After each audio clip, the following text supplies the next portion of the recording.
માર્કેટમાં લોકો એવું કહે છે કે સ્ટોક માર્કેટમાં આપણે આટલા રૂપિયા લગાવ્યા હતા XYZ એમાઉન્ટ અને એ અમે ઝીરો કર્યા હતા. એ ન કર્યા હતા. શું કામ છે તે ખબર છે? ક્યાં લોકો ભૂલ કરે છે, કઈ વસ્તુથી લોકો ડૂબે છે, તમને શું લાગે છે?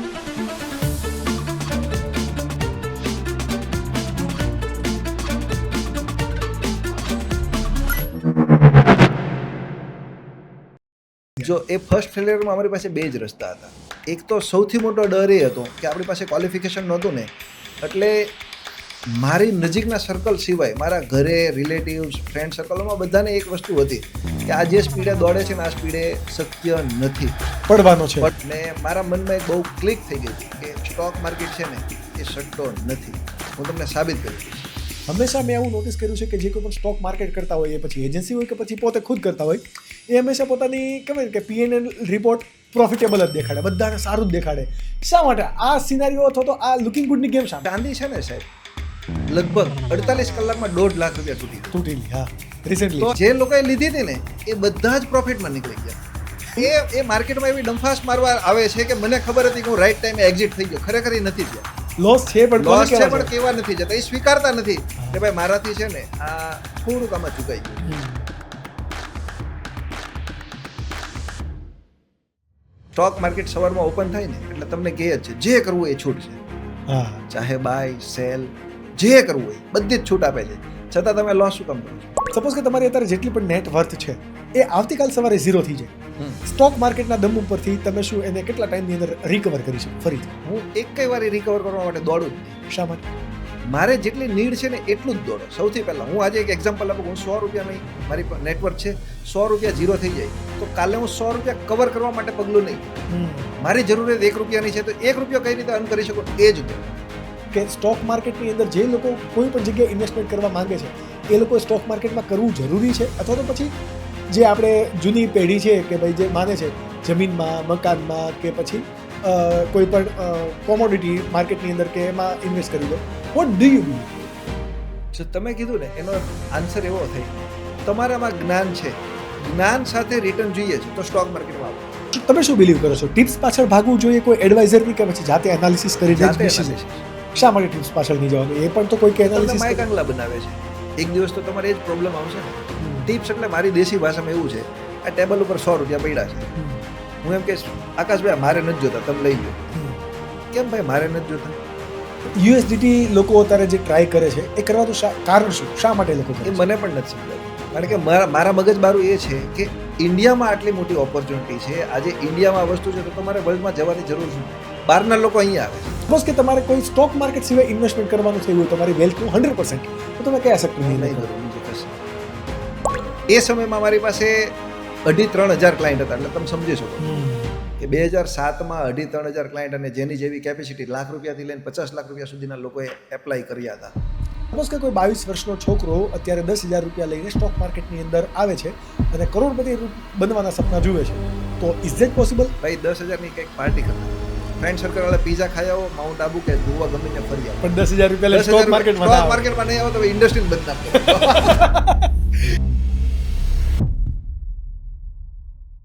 શૈલેષભાઈ, વેલકમ ટુ ધ આકાશ સુકાની શો. Thank you. સ્ટોક માર્કેટની આપણે જ્યારે કંઈ પણ વાત કરતા હોય ને ત્યારે આપણે એક કહેવાય કે માઇન્ડસેટ આપણે ડેવલપ કરી લીધો છે કે સ્ટોક માર્કેટ એટલે ભાઈ દૂર રહો. ઇવન મારા ઘરનું કલ્ચર પણ એવું હતું અને બહુ બધા લોકોને મેં એવું સાંભળ્યું છે કે સ્ટોક માર્કેટથી ભાઈ દૂર રહેવાનું, કારણ કે સક્સેસ બહુ બધી દેખાડે છે. સ્ટોક માર્કેટમાં રહેલા લોકો કે સ્ટોક માર્કેટનો બિઝનેસ કરતા લોકો એમાં સક્સેસને દેખાડે છે. બટ મારે આજના પોડકાસ્ટની અંદર ક્લેરિટી લાવવી છે કે ભાઈ સ્ટોક માર્કેટ કરવું જોઈએ, હકીકતમાં સક્સેસ છે તો એના પાછળની ફેલિયર સ્ટોરી શું છે અને હકીકતમાં એની ડાર્ક સાઇડ શું છે. સો આ પોડકાસ્ટ એવા બહુ બધા લોકો માટે લેસન હશે કે જે સ્ટોક માર્કેટની અંદર આવવા માંગે છે અથવા તો જે સ્ટોક માર્કેટની અંદર ખોટી ભ્રમણાથી ભ્રમિત થયેલા છે, તો એને કંઈક ક્લેરિટી મળશે. સો તમે જ્યારે કમ્ફર્ટેબલ હો એટલે આપણે શરૂ કરીએ. તમે જે રીતે મને કીધું કે ભાઈ 2007થી તમે સ્ટોક માર્કેટની અંદર છો, સૌથી પહેલાં જો હું ચાલુ કરું તમારા બેઝિકથી, તો શા માટે સ્ટોક માર્કેટમાં તમારું આવવાનું થયું?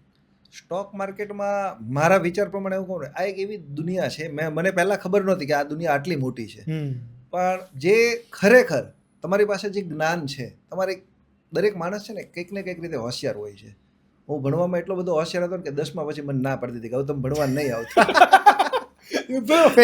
ફેલ હતો. પણ કંઈક કરવું હતું, એ કન્ફર્મ હતું. હા, હા. પણ કંઈક કરવા માટે કંઈક હોવું પણ જરૂરી છે, પણ જી. એ મારી પાસે નહોતું. પણ એક વસ્તુ ક્લિયર હતી કે દરેક જગ્યાએ કે જ્યાં બહુ ટ્રાફિક નહીં હોય ને ત્યાં તમે કરો ને, જે વસ્તુ બહુ અઘરી લાગતી હોય ને એમાં સફળતા પણ એટલી મોટી જ હોય. તમે જો મોટી સફળતા જોતી હોય ને તો મોટો સ્ટ્રગલ કરવો પડે. કરવો પડે. અને એમાં મારી જે બંધ બેસતી સ્ટોરીમાં સ્ટોક માર્કેટ પરફેક્ટ રીતે બેસતું હતું, એટલે હું સ્ટોક માર્કેટમાં આવ્યો હતો. ડેફિનેટલી. અત્યારે તમારી લાઈફની આજુબાજુમાં બહુ બધી સક્સેસ છે, ગ્લેમર છે, તમારી લાઈફ પણ ગ્લેમરસ છે, રાઈટ? No doubt. હું તમને આંકડો તો નહીં શેર કરી શકું, બટ તમે બહુ મોટો પોર્ટફોલિયો મેનેજ પણ કરો છો Yeah. After this journey. But મારે એ સમજવું છે કે આ જર્ની અથવા તો આ સ્ટેજ પર પહોંચવા માટે તમે કેટલી વાર ફેલ થયા?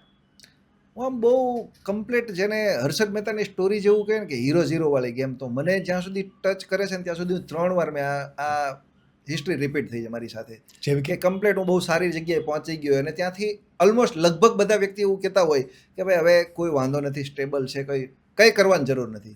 અને ત્યાંથી કમ્પ્લીટ કંઈક ને કંઈક એવા ઉતાર ચઢાવ આવી જાય છે અને આપણે ઝીરો થઈ જઈએ છીએ. કે જેમ કે હું તમને રિસન્ટલી હમણાં લાસ્ટ એક્ઝામ્પલ આપી દઉં કે હું 2017માં નોટબંધી પછી અમારું બહુ વેલ સેટ ચાલતું હતું, બહુ વ્યવસ્થિત અમે એક ફ્લોથી જતા હતા.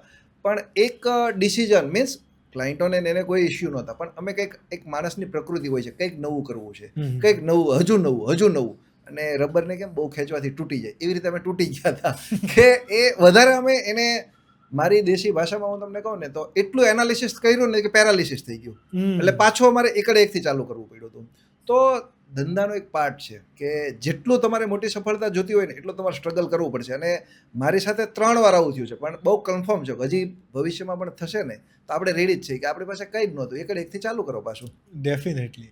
તમે 2007થી ચાલુ કર્યું, હા. બરોબર. ફર્સ્ટ ફેલ્યોર શું હતું સૌથી પહેલું? ફર્સ્ટ ફેલિયર તો એ જ હતું કે જ્યારે અમે 2007માં કર્યું ને, તો એક તો આપણી પાસે ત્યારે બહુ નજીવી રકમની આપણે જરૂર હતી કે જેને હજારોમાં નો કે રૂપિયામાં જરૂર હતી, પૈસા, એટલા પૈસાની જરૂર હતી, હજારોમાં પણ રૂપીઝમાં. મતલબ આ ચાલુ કરતા હા, પહેલા? ચાલુ કરતા પહેલા કે મારી કન્ડિશન એવી હતી કે 1000 રૂપિયા તો બહુ દૂરની વાત હતી, કે મારા માટે 100 રૂપિયા પણ ગણતરીમાં આવતા હતા. એ સમયમાં હું બહુ વ્યવસ્થિત રીતે અને સારી રીતે હું કમાવા માંડ્યો હતો. ત્યારે કમાવાનું રીઝન એવું હતું કે આર પાવરના આઈપીઓ આવ્યા હતા અને મને દોડવા માટે, આપણે ગુજરાતી ભાષામાં જે દોડવું હોય ને ઢાળ મળી જાય એવું જ થયું હતું કે મારે દોડવું હતું. અને આર પાવર એમાં મને સોનામાં સુગંધ ભળે ને એવી રીતે ભળી ગયો કે મને ખબર જ ન પડવા દીધી કે માર્કેટમાં શું હોય છે, કઈ રીતે. એટલા બધા ક્લાયન્ટો આવી ગયા, એટલા બધા ઇન્વેસ્ટરો આવી ગયા અને બહુ સારી બ્રોકરેજ આપણી થવા માંડી. હવે મારી કરતાં તો આપણા દર્શકોને અને તમને બધાને જ ખબર હશે કે આર પાવરમાં એવી સ્ટોરી થઈ કે જેટલી મોટી એની નામના, જેટલું મોટું હતું ને એટલો જ ખરાબ રીતે પીટાઈ ગયો. ફુગાવો હતો. ફુગાવો ફૂટી ગયો. તો સેમ મારી ઇન્કમ પણ એવી રીતે ફૂટી ગઈ. તો ત્યારે અમે કન્ફ્યુઝ થઈ ગયા કે સાલું આ તો બહુ સારું દેખાતું હતું અને બહુ ખરાબ થઈ ગયું, તો હવે શું કરશું? તો અમે ત્યારે એવું વિચાર્યું કે ભાઈ આર પાવર એક જ કંપનીથી સ્ટોક માર્કેટ નથી ચાલતું. સ્ટોક માર્કેટમાં તો હજારો કંપની આવે છે ને હજારો કંપની જાય છે, પણ આપણે દુઃખી શું કામ થયા કે આપણે એક પર ડિપેન્ડન્ટ હતા. તો આ નહીં કરવું જોઈએ. એ સૌથી પહેલાં શીખવા ત્યાં મળ્યું કે ભાઈ એક ઉપર ડિપેન્ડ નહીં રહ્યો, આખો દરિયો છે. તો દરિયામાં તમે છે ને જ્યાં જવું છે ને એને જ ફોકસ કરો. આખો દરિયો તમે કૂદવાની વાત નહીં કરો કે તમારે જે બાજુ જવું છે ને એ બાજુ તમે વિચારો. તમે એવું વિચારો છો કે આર પાવરમાંથી પૈસા આવે ત્યાંથી લેવા જરૂરી નથી, તમારે તમારી ઇન્કમ સાથે મતલબ છે, તમે બધાને સેમ રાખો. તો અમે આર પાવરમાંથી એટલું શીખ્યા કે ભાઈ આપણે એક જગ્યાએ છે ને ડિપેન્ડન્ટ નહીં રહેવું જોઈએ, અલગ અલગ જગ્યાએ રિસ્ક ડાયવર્સિફાઈ કરો. જેમ કે અમે પહેલાં એવું હતું કે કોઈ બી ક્લાયન્ટ છે કે ઇન્વેસ્ટમેન્ટ કરવું છે, આર પાવર લઈ લો, આર પાવર લઈ લો. બધાને એક જ બકેટમાં નાખી દેતા હતા અને એક કેરી બગડે એટલે બધું બગડી જતું હતું. અને એ ફેલિયર અમારું ત્યારે હતું, જે એ ફેલિયરને મારો પચાવતા ઘણો ટાઈમ થયો હતો. કારણ કે સૌથી પહેલાં એવું હતું, એક તો જરૂરિયાત, અને એ જરૂરિયાત પૂરી થતી હતી અને પાછું એક આવ્યું ને એટલે આપણને ત્યારે મને પણ એવું લાગ્યું હતું કે સ્ટોક માર્કેટ એટલે સાલું એકવાર ઇન્ડસ્ટ્રી છોડી દેવી જોઈએ. આ તો યાર બહુ ઉપર નીચે વાળી ગેમ છે. ક્યારે શા માટે થયું બધું છોડી દેવાનું મન? બસ આર પાવર જ જેવો આર પાવરનો ડાઉનફોલ આવ્યો. કારણ કે આપણે એક ક્લાયન્ટોને કીધું હોય કે આર પાવરનો આઈપીઓ સારો છે, લોકોએ લીધા હોય, પણ એને યોગ્ય રિટર્ન નહીં મળે તો આપણને અંદરથી એવું ફીલ થાય છે કે જે આપણી સાથે જોડાયેલા છે, જે આપણા ઉપર ટ્રસ્ટ કર્યો હતો ને કંઈક હતું, તો આપણે એને યોગ્ય રિટર્ન નથી આપી શક્યા, તો આપણે એને લાયક નથી કે આપણે એમની પાસેથી કોઈ કમિશન લેવું જોઈએ. કાતે પણ એવી પણ કન્ડિશન નહોતી કે બેંક બેલેન્સમાં એના કમિશનના પૈસા પડ્યા, કારણ કે આપણે વાપરી નહીં ખાતા જરૂરિયાત પ્રમાણે, આપણે મોજશોખમાં એમાં નહીં. એટલે એ સમયમાં 1-2 વર્ષ મારી પાસે એવા હતા કે ઇન્ડસ્ટ્રીમાં ટકવું કે છોડી દેવું, એ મથામણ બહુ મોટી હતી. ટોટલ કેટલી નુકસાની કરી હતી આ વખતે? નુકસાનીમાં મારી 1 રૂપિયાની નથી, પણ ક્લાયન્ટના પૈસા ઘણા જ. એ સમયમાં મારી પાસે 2,500-3,000 ક્લાયન્ટ હતા. એટલે તમે સમજી શકો છો કે 2007માં 2,500-3,000 ક્લાયન્ટ અને જેની જેવી કેપેસિટી ₹1,00,000 થી લઈને ₹50 લાખ સુધીના લોકોએ એપ્લાય કર્યા હતા. અને પછી સપોઝ કે આ બસ અવડું મોટું કોઈ પણ ફેલ્યોર આવે ત્યારે આપણે જ્યારે કોઈ અવડું મોટું ફેલ્યોર ના જોયું હોય ને એટલે આપણે ત્યારે હચમચી જઈએ. અને તમે કીધું કે 10th ફેલ હતો, હા. આવી રીતે કે આપણે MBA કે એવું કોઈ મેન્ટરશિપ તો આપણને મળી જ ન મળે હોય નહોતી. કે ભાઈ આપણે આ કોઈ પણ ફેલ્યોરને સર્વાઈવ કરી શકે. How did you survive? જો એ ફર્સ્ટ ફેલિયરમાં અમારી પાસે બે જ રસ્તા હતા. એક તો સૌથી મોટો ડર એ હતો કે આપણી પાસે ક્વોલિફિકેશન નહોતું ને, એટલે મારી નજીકના સર્કલ સિવાય મારા ઘરે, રિલેટિવ્સ, ફ્રેન્ડ સર્કલોમાં બધાને એક વસ્તુ હતી કે આ જે સ્પીડે દોડે છે ને આ સ્પીડે શક્ય નથી, પડવાનો છે. પડવાનો છે, એ કન્ફર્મ છે. એટલે મને એક ચેલેન્જ હતી કે આજે હું આ કામ કરું છું તો તમે રાહે છો. આકાશભાઈ કહે છે કે એ ફેલ થાય ને એટલી વાર છે અને એકવાર બરાબર લઈ નાખવાનો છે. એટલે મારે એ લોકોને ચાન્સ નહોતો આપવો. અને ભગવાનની દયાથી મને આજ સુધી એ લોકોને ચાન્સ મેં નથી જ આપ્યો. અને એમાંનું એક મારો એ દ્રઢ સંકલ્પ એ હતો કે ખરેખર હું જો આની કરતાં સારું પણ મને મળતું હશે ને હું ચેન્જ કરીશ ને તો લોકો કહેશે કે મેં તને કીધું હતું કે એ ગેમ ખોટી છે, એ ધંધો ખોટો છે.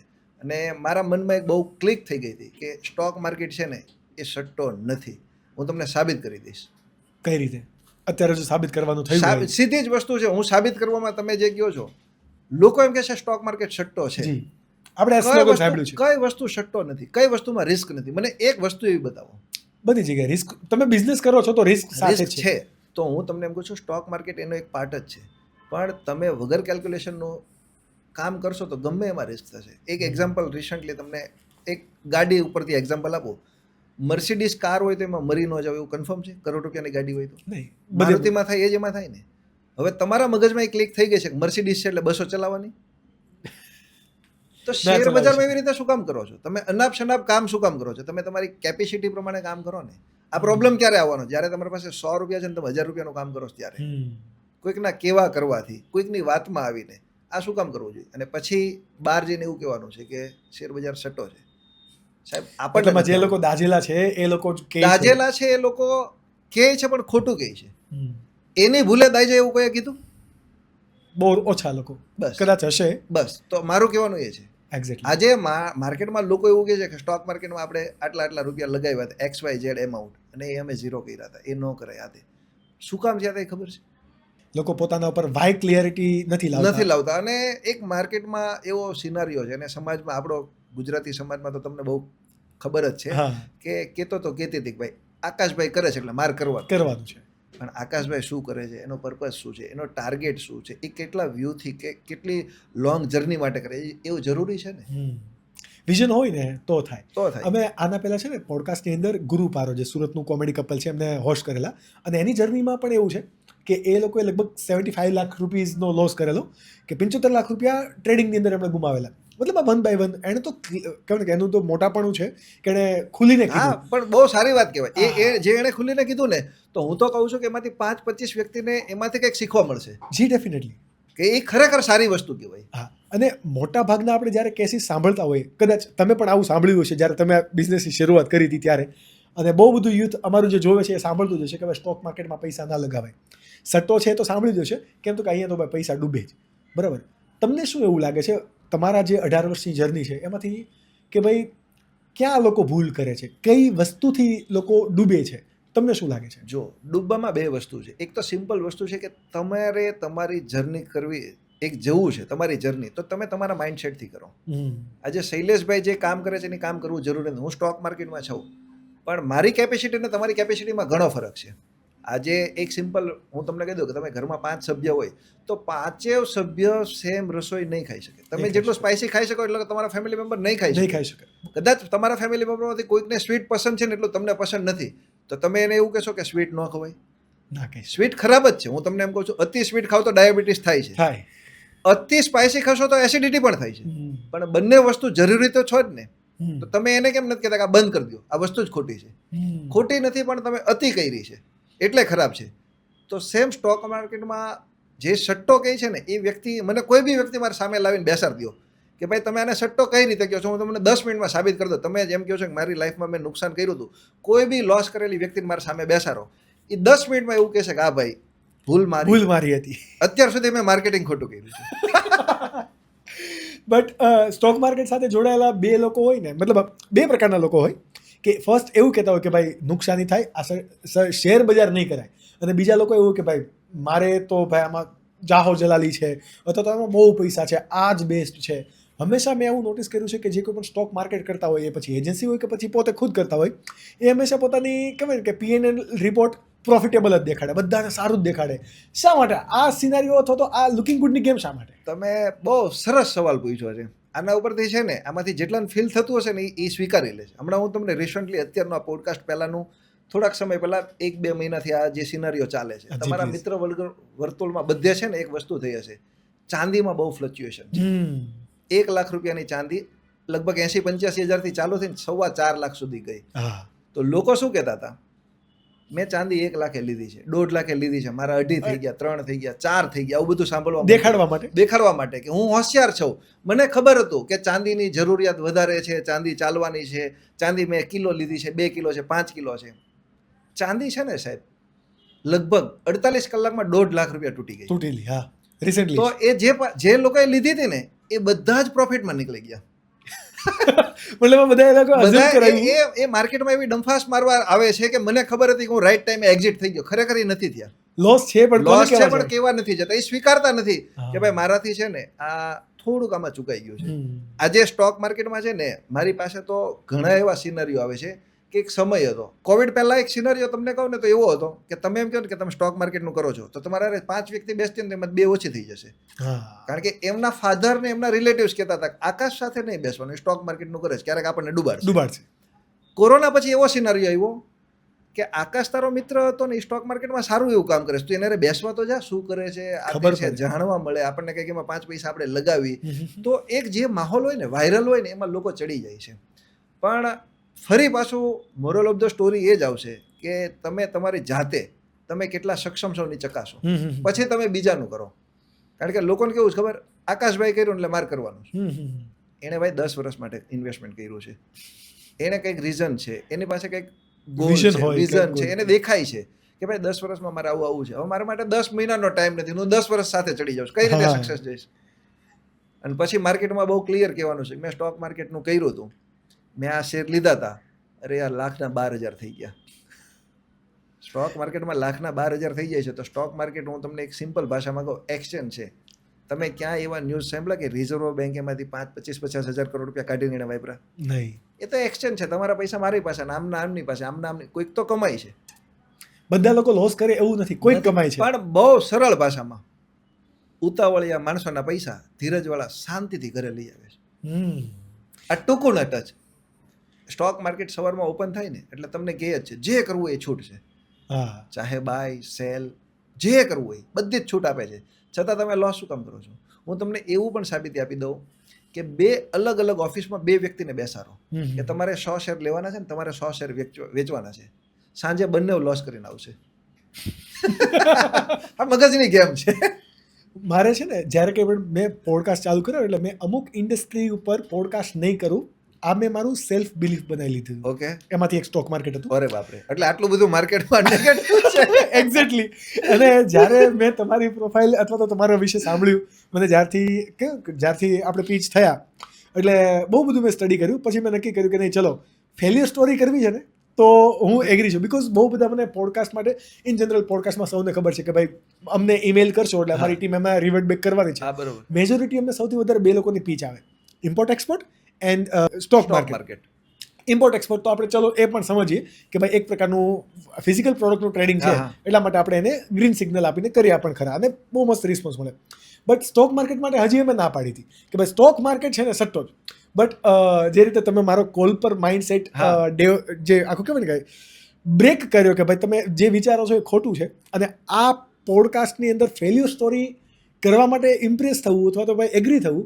કારણ કે લોકો છે ને એમ જ કે ભાઈ મારું આ છે, મારું આ છે, મારું આ છે, તમારે આ વસ્તુ કરવાનું. અને બધા જ લોકો કઈ રીતે કોલ પુટ કરાય આ બધું જ લોકો શીખવવા માંગે છે.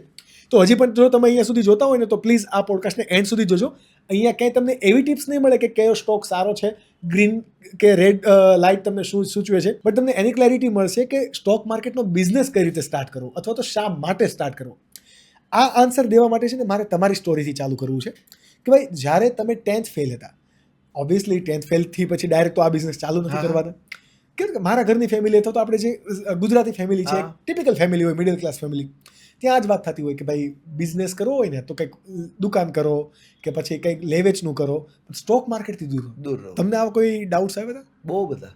શું હતા? મને તમે જો આખી સ્ટોરી હા, તમારી જો કઈ રીતે સ્ટોક માર્કેટમાં આવ્યા તમે શેર કરી સ્ટોક શકો. માર્કેટમાં સૌથી પહેલા કહું ને તો મારા ફાધર ડાયમંડમાં હતા. હમ.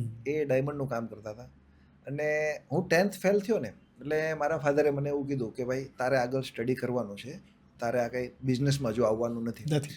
પણ મારી એક જીદ હતી કે હું ફેલ થઈશ ને એટલે આગળ નહીં ભણું, કે હું કંઈક કરીશ. અને જે તે સમયે એક સમય સુરતનો એવો સિનારીઓ હતો કે ડાયમંડમાં સારું એવું બધા અર્ન કરી લેતા હતા, નાનું મોટું કામ ચાલી જતું હતું. તો મારા મનમાં પણ એવું હતું કે ડાયમંડમાં આપણે જશું અને ડાયમંડમાં કંઈક થોડી ઘણી જગ્યા કરી લેશું ને આપણું કામ ચાલી જશે, એટલે એમાં કંઈ ક્વોલિફિકેશનની જરૂર નહોતી. એવું મારા પર્સનલ મનમાં એવું હતું. પણ ભગવાનને કંઈક અલગ કરવાનું હતું. તો મારા ફાધરે એમના ગ્રુપમાં અને એમના 5-25 મિત્રોને એવું કીધું હતું કે શૈલેષ આજે ઓફિસે આવે તો એને બહુ રિસ્પોન્સ તમારે આપવાનો નહીં, જેથી કરીને કંટાળીને પાછો ભણવા બેસી જશે. પપ્પા સામે બધે નેગેટિવ કરતા હતા. નેગેટિવ કરતા હતા પપ્પા, કે આવે ને તો એને બહુ રિસ્પોન્સ નહીં આપવાનો એટલે એ કંટાળશે.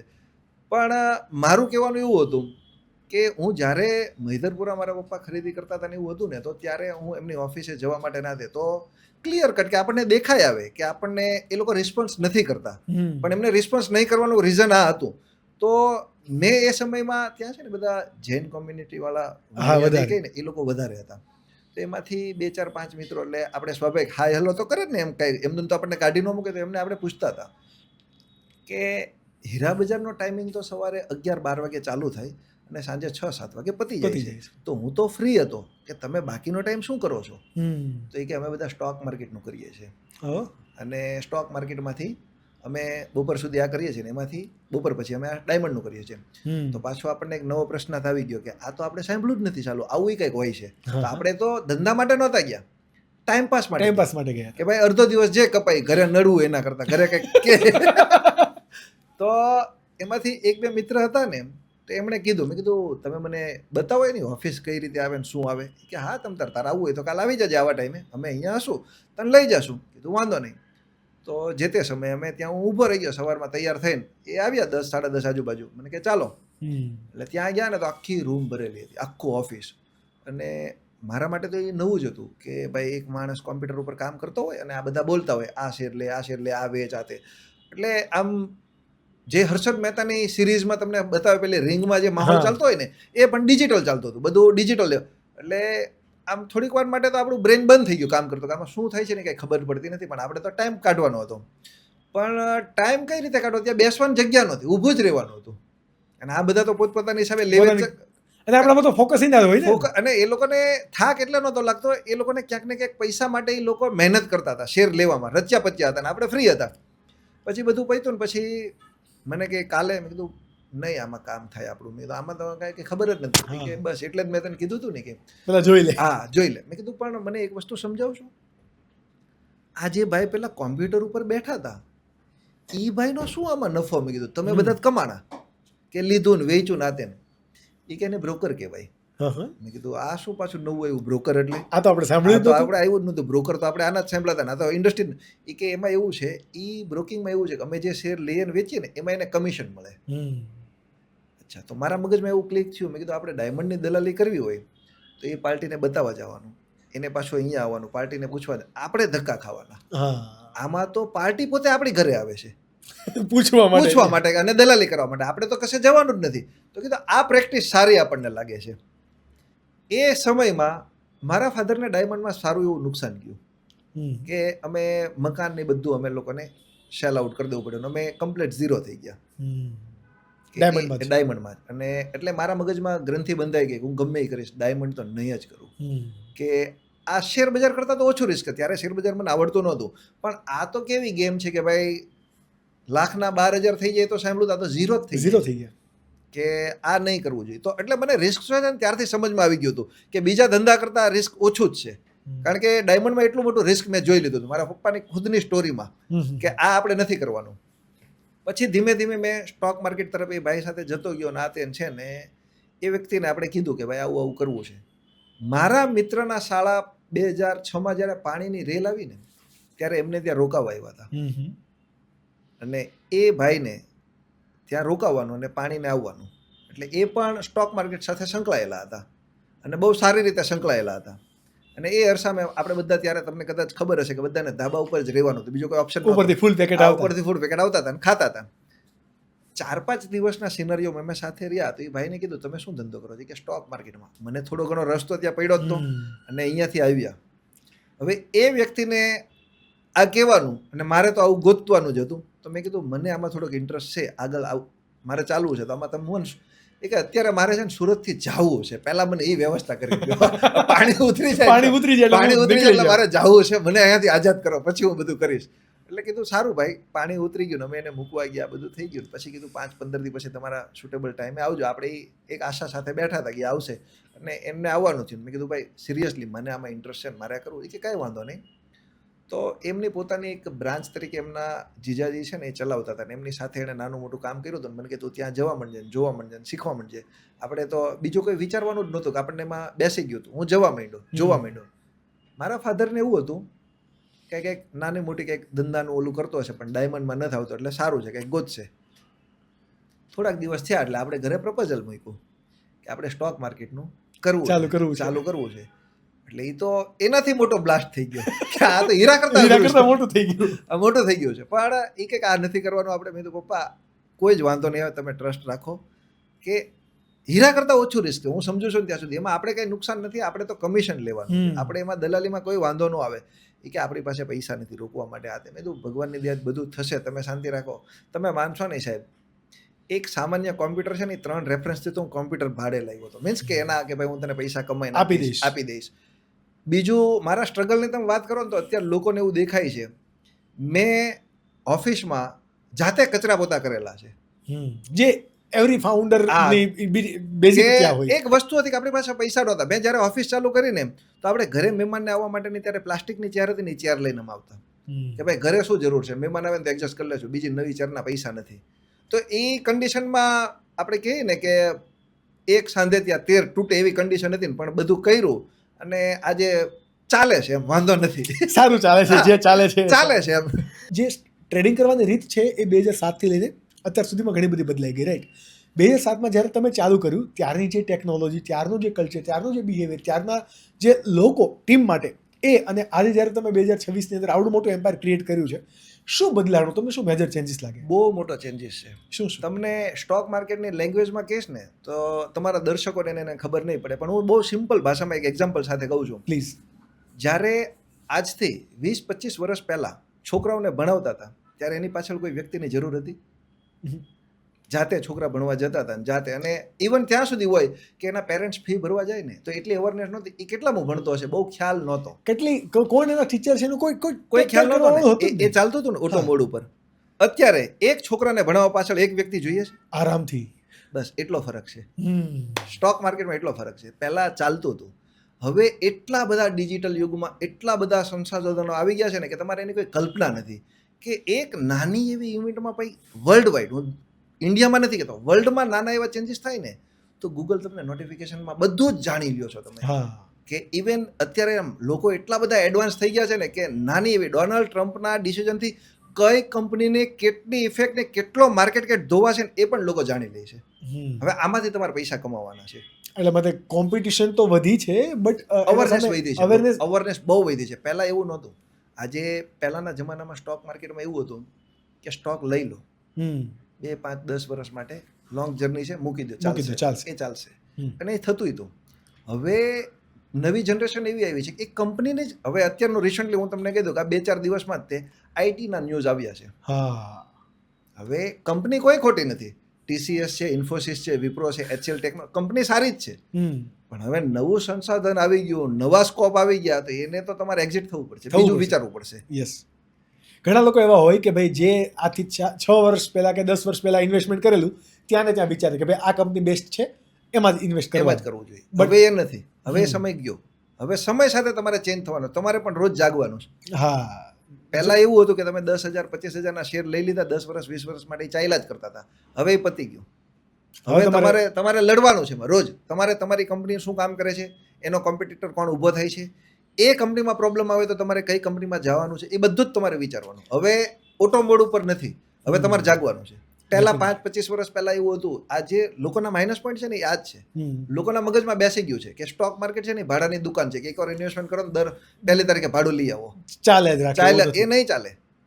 હવે એવું થઈ ગયું છે કે 2-4 માથા ભારે ભાડું આવી જશે, તમારે પોઝિશન નહીં આપે. એટલે દર 11 મહિને એગ્રીમેન્ટ ચેન્જ કરવો પડશે. તમે જે એક્ઝામ્પલ્સ આપો છો ને બહુ લોકોને રિલેટ કરે છે, રિયલમાં ટચ થશે, રિયલ ટચ થઈ રહ્યા છે. કારણ કે આમાં કેવું છે, જો મેં પહેલાય કીધું હું બહુ ભણવામાં હોશિયાર માણસ છું ને, એટલે આપણે બહુ દેશી છે કે ભણવામાં મેં આ પોતે ફીલ કર્યું છે કે જેટલા પેલા લાંબા જવાબ હોય ને છોડી દઈએ, ટૂંકું ટચ કયો ખરા ખોટા નિશાન કરવા બધા કરી દઈએ, ખાલી જગ્યા તો પહેલા પૂરવા. હા, એ પહેલા પૂરી દીધી. એક વાક્યમાં જવાબ આપો મજા નહીં આવે. તમે 100 માર્કનું પેપર હોય ને એમાં 50 માર્કના તમે એમ કહો ને કે FAQ છે, યસ નો કરો, બધા કરી દેશે. એક વાક્યના જવાબમાં 10 માંડ લખશે. પછી લખવાનું આવડવું તો જોઈએ ને. અત્યારે લોકોને એવું છે કે એને એક્ઝામ્પલ આપો ને તો એને રિયલ ટચ થઈ જશે. મારી સ્ટોક માર્કેટની લેંગ્વેજમાં જે લોકો નથી ખબર ને એમ કહેશે ખબર જ ન પડી. હા, ઘણા બધા આપણે એવી વખત સાંભળતા હોય, બહુ બધા જાર્ગન્સ વાપરતા હોય, ત્યારે ઘણી વખત આપણને ફીલ થાય કે જ્યારે કોઈ પણ સ્ટોક માર્કેટ એક્સપર્ટ છે આ બધા જાર્ગન્સ શા માટે વાપરે છે. ઘણી વખત આ જાર્ગન્સથી જે લોકોને નથી ખબર એ લોકો કન્ફ્યુઝ થતા હોય. બરાબર. હા, બહુ ક્લિયર છે કે હું આમાં તમને કહું ને, ઘણી વાર એવું થાય છે કે મારી પોતાની આ એક ફિલોસોફી છે, અતિ એનાલિસિસ છે ને તમને પેરાલિસિસ કરી દે. તમે એને એટલું બધું નહીં વિચારો તમારા માટે સુટેબલ છે કે નહીં. આપણે અહીંયા બેઠા છીએ, એસીનું ટેમ્પરેચર 20 છે કે 22 છે મને નથી ખબર. મારા માટે સુટેબલ છે ને ત્યાં સુધી સહન કરે, પછી એમ કે આ બંધ કરી દો. તમે મને એવું સામે ફિલોસોફી શૈલેષભાઈ 22 જ છે નોર્મલ, ભાઈ તમારા માટે નોર્મલ છે, મારાથી સહન નથી થતું. આ બહુ ક્લિયર છે. તો સ્ટોક માર્કેટમાં એવું જ રાખો, તમારાથી સહન થાય ને એટલું જ કામ કરો, બીજી ફિલોસોફી નહીં જોવું તમે. ઘણી વખત સ્ટોક માર્કેટની ગેમ પણ એવી છે કે જ્યારે આપણે બીજા લોકોનું જોતા હોય કે ભાઈ મારી ઇન જનરલ આપણે કોઈ પણ એક બિલ્ડિંગની અંદર વર્ક કરતા હોય, ભાઈ આ ઓફિસની અંદર છે એ બહુ સારો પોર્ટફોલિયો મેનેજ કરે છે તો આ વસ્તુ કરે છે. કારણ કે જ્યારે સ્ટોક માર્કેટનો ટાઈમ પતે એટલે બધા લોકો સાથે જ બેઠા હોય એટલે ચર્ચા કરતા હોય. બરાબર. ત્યારે એક ઇન્ટરનલ કોમ્પિટિશનની આપણને હેબિટ જાગે, કારણ કે આફ્ટરઓલ આપણે હ્યુમન છીએ તો આપણને કોમ્પિટિશન જાગે અને એમાં બહુ બધા આપણે ખોટા ડિસિઝન લેતા હોય. તમને શું લાગે અત્યારનું જે અત્યારે જે યુથ કામ કરે છે, તમારી પાસે તો એક્સપિરિયન્સ છે, જે છેલ્લા 3 કે 5 વર્ષની અંદર સ્ટોક માર્કેટની અંદર આવ્યા છે, એ લોકો ક્યાં અત્યારે ભૂલ કરે છે? જો સૌથી પહેલાં તો અત્યારની જે યંગ જનરેશન આવી છે ને, હું તમને બહુ શ્યોર છું કે 20 વર્ષથી 35 વર્ષની જે યંગ જનરેશન આવી છે ને, એ બહુ સારી અને બહુ વ્યવસ્થિત એની કારકિર્દી બનાવશે. પણ પ્રોબ્લેમ ક્યાં છે, એ લોકો એટલા બધા ફાસ્ટ છે ને કે એને અતિને ગતિ નથી રહેતી. આજે કોઈ બી જર્ની ચાલુ કરો ને તો 1 થી ચાલુ કરવી પડે, એ લોકો 1000 થી ચાલુ કરે છે. એ લોકોને 1 થી 99 ના આંકડા જોતા જ નથી. એ કે આમાં મજા નહીં આવે, આપણે 1001 થી ચાલુ કરીએ, એ પ્રોબ્લેમ છે, એ નહીં હોવું જોઈએ. જેન્ઝીને અત્યારે આ બાબતે બહુ બધા લોકો ટ્રોલ પણ કરે છે અને બહુ બધા લોકો આના ઉપર બોલ્યા પણ છે કે ભાઈ જેન્ઝી છે એ આપણે 1 થી ચાલુ કરવાવાળા લોકો એવા છે કે જેની પાસે કંઈ હતું જ નહીં, ઇન્ફોર્મેશન જ નહોતી, અને આ જે જેન્ઝી છે એને ઇન્ફોર્મેશન ઘણી બધી ઓલરેડી મળી ગયેલી છે, એટલા માટે લોકો કદાચ 1000 થી ચાલુ કરે છે. બટ અહીંયા બહુ બધા મિસ્ટેક પણ કરે છે. જો 1000 થી ચાલુ કરે છે ને, એના એક માઇનસ પોઈન્ટ તમને કહું છું, એને છે ને ફેલિયર સમયને કઈ રીતે પચાવવો ને આવડતું જ નથી. આજે તમે 1 થી ચાલુ કર્યું છે તો 1 રૂપિયાના 2 રૂપિયા, 5 રૂપિયા, 10 રૂપિયા થયા, તો તમને ખબર છે કે એકની સાથે બીજો જોડો ને એટલે 2 થશે, 2ની સાથે 3. હવે તમે 1000 થી ચાલુ કરો છો ને તેમાં સીધા 100 રૂપિયા ઉડી જાય છે, તમારાથી સહન નથી થતું. બહુ સાચી વાત. અને 1000 ની અંદર 10 રૂપિયા એડ થાય ને તો આપણને બહુ નાના લાગે, બહુ નાના લાગે, એટલે એક્સેપ્ટેબલ નથી, એક્સેપ્ટ નથી કરી શકતા. અને બીજા નંબરમાં જે જેન્ઝી છે ને, એ લોકો કેવું કરે છે, એ સીધા જ ટાર્ગેટ એવી વ્યક્તિને કરે છે કે જે લોકોનું 5, 25, 50 વર્ષનું સ્ટ્રગલ હોય ને એને જ જોતા, આપણે એને બીટ કરવાનો છે. એ ખોટું છે. બહુ ફાસ્ટ છે. મટીરિયલિસ્ટિક લાઈફ તો થઈ જ ગઈ છે પણ બહુ ફાસ્ટ ચાલે છે. બહુ ફાસ્ટ. તમે જે વાત કરી એ પ્રમાણે કે ભાઈ જેન્ઝી છે ટેકનોલોજી એને ફાવે છે અને બહુ બધા મોટા લોકો હોય એને ટાર્ગેટ કરે છે.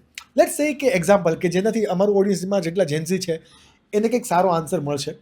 સપોઝ કે તમારી અત્યારે જેટલી પણ નેટ વર્થ છે એ આવતીકાલ સવારે 0 થઈ જાય, સ્ટોક માર્કેટના દમ ઉપરથી તમે શું એને કેટલા ટાઈમની અંદર રિકવર કરી શકો ફરીથી? હું એક વાર રિકવર કરવા માટે દોડું જ નહીં. શા માટે? મારે જેટલી નીડ છે ને એટલું જ દોડો. સૌથી પહેલાં હું આજે એક એક્ઝામ્પલ આપું, હું 100 રૂપિયાની મારી નેટવર્ક છે, 100 રૂપિયા 0 થઈ જાય તો કાલે હું 100 રૂપિયા કવર કરવા માટે પગલું નહીં લઉં. મારી જરૂરિયાત 1 રૂપિયાની છે તો 1 રૂપિયો કઈ રીતે અર્ન કરી શકું એ જ દોડો. લોકો અત્યારે ભૂલ કદાચ ત્યાં કરે છે, રિકવર કરવા માટે તમે નહીં કરો. કારણ કે તમે એક વસ્તુ સમજો, આ તો એવી ગેમ થઈ ગઈ કે રૂપિયો તમે જોડ્યો, 100 રૂપિયા થયા, 100 રૂપિયા લોસ થયા એટલે તમે 100 રૂપિયા કવર કરવા માટે 100 રૂપિયા લગાવ્યા, ફરી પાછા તમે 1 થી ગેમ ચાલુ કરો. મેં તમે સમજો 2007માં મેં મારી જર્ની ચાલુ કરી, મારા ફાધરે લોસ કર્યો હતો, ત્યારે અમે એવું જ વિચાર્યું હતું કે 1986માં શૈલેષભાઈનો જન્મ સુરતમાં થયો તો એ નથી, કાલે જ આપણે સુરતમાં આવ્યા છીએ. હા, ડાઉન થઈ જાવ, ડાઉન થઈ જાઓ, તમે સ્વીકારી લો. આજકાલની જેનજી કાંઈ વાંધો નથી, ટેન્શન જ નથી. તમે ઘણી બધી શોર્ટ્સ મિમિક્રી રીલ્સમાં તમે જોયું હશે કે મેં એક રીલ્સમાં જોયું છે કે યાર અત્યારે મારી પાસે 20 લાખ રૂપિયા છે, 20 લાખ રૂપિયા સ્ટોક માર્કેટનું. કે 20 લાખ રૂપિયા? કે હા. તો એ કે તને દુઃખ શું છે? એ કે પહેલા 50 હતા. હા, એ કે 50 હતા, અત્યારે 20 જ વધ્યા છે. બટ છતાંય ઘણા બધા લોકો આપણી ઓડિયન્સમાંથી પણ સ્ટોક માર્કેટની અંદર શરૂ કરવાનું વિચારતા હશે. ઘણા લોકોને રિસ્ક હશે, ઘણા લોકોને કહેવાય કે કોઈકને રિસ્ક લેવાની કેપેસિટી હશે પણ ખરી.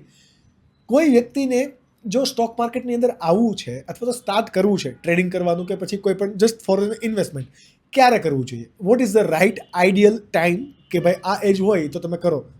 જો એજની સાથે કોઈ જ વસ્તુ નહીં. સૌથી પહેલાં તો તમારામાં છે ને જે પૈસા ઇન્વેસ્ટમેન્ટ કરો છો ને એ તમે એક લોંગ જર્ની માટે કરો છો. સ્ટોક માર્કેટમાં સૌથી પહેલાં એક મિથ્ય છે કે શોર્ટકટ છે, એ ભૂલી જાઓ તમે. આજે તમે કોઈ બી વસ્તુ, તમે એક એક્ઝામ્પલ હું તમને આપી દઉં કે ટાટા કંપની છે, તો ટાટાની જેટલી નેટવર્ક છે આટલા આવતા વર્ષે ડબલ થશે. શું રેવન્યુ છે એમની? 12%થી 18%, 24% વધીને 12%થી 18% આસપાસ. જેટલી મોટી કંપની ને એટલી એની રેવન્યુ ઓછી હોય. તો તમે એવું વિચારો કે તમે એ રિટર્નમાં સુટેબલ છો તો જ તમે આવો. તમે બહુ સિમ્પલ વિચારો કે તમે કદાચ આપણા ઓડિયન્સે પણ જોયું હશે કે 5 મિત્રો નાસ્તો કરવા બેસે, તમે એક ચટણીની થેલી હોય એને તમે દોરો નથી ખોલવામાં ધીરજ રાખી શકતા, તમે શેર બજારમાં શું કામ આવો છો? સાચી વાત એ છે. રીલ્સ તમે જોઈ હશે. હા, આપણે સીધું તોડી જ લઈએ, સીધું તોડી જ લઈએ છીએ. તમે એટલી બધી ઉતાવળ સાથે નહીં આવો, કોઈ બી એજે આવો. તમે લેટ આવ્યા છો કે વહેલા આવ્યા છો એ પ્રશ્ન જ નથી. તમે તમારા માટે કંપની નહીં ચાલે, તમારા માટે કોઈ વસ્તુમાં ડિસિઝન નહીં આવે. આજે મુકેશભાઈને રિલાયન્સ ઇન્ડસ્ટ્રીમાંથી જીઓમાં આવવા માટે એક ટાઈમ લાગ્યો, એની પાસે શું નહોતું? બધું જ હતું. તો કેમ એણે એટલો ટાઈમ લીધો? કદાચ રાઈટ સ્કિલ્સ કદાચ ડેવલપ કરી હશે, અથવા તો માઇન્ડસેટ ડેવલપ કર્યું છે. એને ખબર છે કે આને લોકોના મગજમાં નાખતા, લોકોને સમજતા, આને ડેવલપ થતા આટલું વાર લાગશે. નકર તો એ કહેતા હતા ને આ બધું છે ને 10 વર્ષ પહેલા કરી નાખો. ધીરુભાઈનો સ્લોગન તો ત્યારે હતો, કર લો દુનિયા મુઠ્ઠી મેં. પણ ક્યાંક ઉતાર ચડાવ આવ્યા, બંને ભાઈમાં ડિસ્પ્યુટ થયું, કંઈક ને કંઈક થયું, કંઈક કન્ડિશનો થઈ, તો એણે ડ્રીમ બંધ નહોતું કર્યું. બેકગ્રાઉન્ડમાં રિફ્રેશ થતું જ હતું, એ ડેટા લોડ થતા જ હતા. એ ડેટા બેકગ્રાઉન્ડમાં લોડ થતા હતા, એનું રિઝલ્ટ આજે છે. અને આપણે આજે ઇન્વેસ્ટમેન્ટ કરીને, આપણે જ્યારે ઇન્વેસ્ટમેન્ટ કરીએ છીએ ત્યારે એવું કહે છે કે આપણે 5 વર્ષ માટે આ પૈસા ક્લિયર છે. આજે ઇન્વેસ્ટમેન્ટ તમે 12:30 1 વાગે કરો છો ને બપોર પછી તમે 10 વાગે, રાત્રે 10 વાગે તમે એવું કહો છો એ કંપનીનું રિઝલ્ટ ખરાબ આવ્યું છે એટલે આપણે એમાંથી નીકળી જવાનું. 24 કલાક એ નથી થઈ સાહેબ. 24 કલાકમાં તમે કંપનીના ડેટા કાઢી લીધા. એને ટાઈમ આપો. એને ટાઈમ આપવું જોઈએ. અને કહેવાય ને કે જ્યાં સુધી તમારું કોઈ પણ વ્યક્તિનું રિસર્ચ એ કોઈ પણ XYZ, not even just stock market, but તમે કોઈ પણ XYZ ફિલ્ડ ઉપર કામ કરો છો, રિસર્ચ આપણે કહેવાય ને કે ભાઈ લેસન કરીને આવો પહેલા. બસ લેસન કરી લો ને પૂરું, એટલે કોઈ ટેન્શન નથી. તમારે કોઈને બ્લેમ કરવાની જરૂર જ નથી, તમે લેસન પૂરું કરી લો. હા, કોઈ વ્યક્તિને જો કદાચ સ્ટોક માર્કેટ માટે જ્યારે પોતાને ઇન્વેસ્ટમેન્ટ કરવું છે just for the investment purpose, તો કઈ એમની પાસે સ્કિલ હોવી જોઈએ? આપણે એના પર પહેલા ડિસ્કસ કરીએ. જો કોઈ બી માણસને ઇન્વેસ્ટમેન્ટ કરવું છે ને તો સૌથી પહેલા તો સ્કિલમાં એવું છે કે એ જે પૈસા ઇન્વેસ્ટમેન્ટ કરે છે ને એ કયા ઓપ્શનમાં કરે છે. હું તમને એક એક્ઝામ્પલ સાથે સમજાવું છું કે તમારી એજ આજે 60-65 વર્ષની છે, તમે નિવૃત્ત છો, તમે એવું વિચારો છો કે ભાઈ આ પૈસાને મારે FDમાં મને 7-8% ઇન્ટરેસ્ટ મળે એમ છે, તમારી પાસે બીજો કોઈ વિકલ્પ નથી, તો તમારે એવું વિચારવું જોઈએ કે 8ના 9થી 10 હું કઈ રીતે આમાં કરી શકું છું. સ્ટોક માર્કેટમાં રિસર્ચ કરીને, સ્ટોક લઈને, આ કંપનીના ડેટા છે પર એનમ પર યર જે હિસાબે આ કંપની ચાલે છે, તો મને આમાંથી 7ની જગ્યાએ 8-9 મળવાના છે.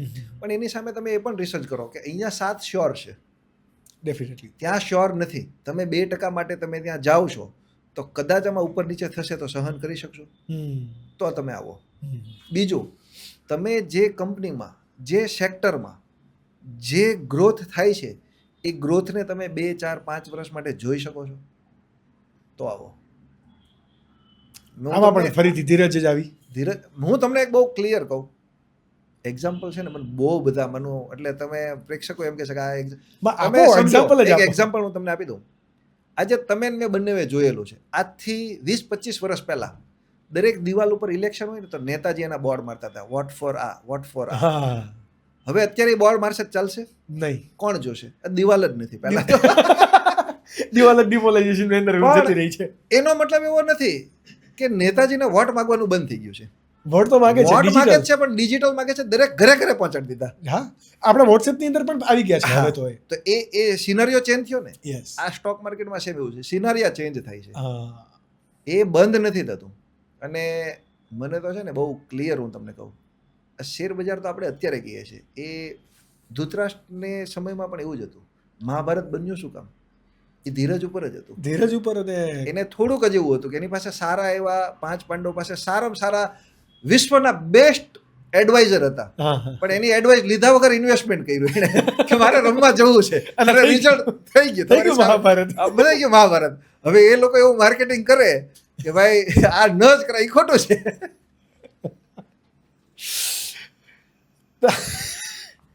આવા તમને છે ને, તમે ઘણી વખત એક્ઝામ્પલ્સ એટલા બધા રિલેટ કરાવી દો છો ને કે જેનાથી કેવું ને કે ખબર નથી પડતી કે હું પોડકાસ્ટર છું કે શું છું.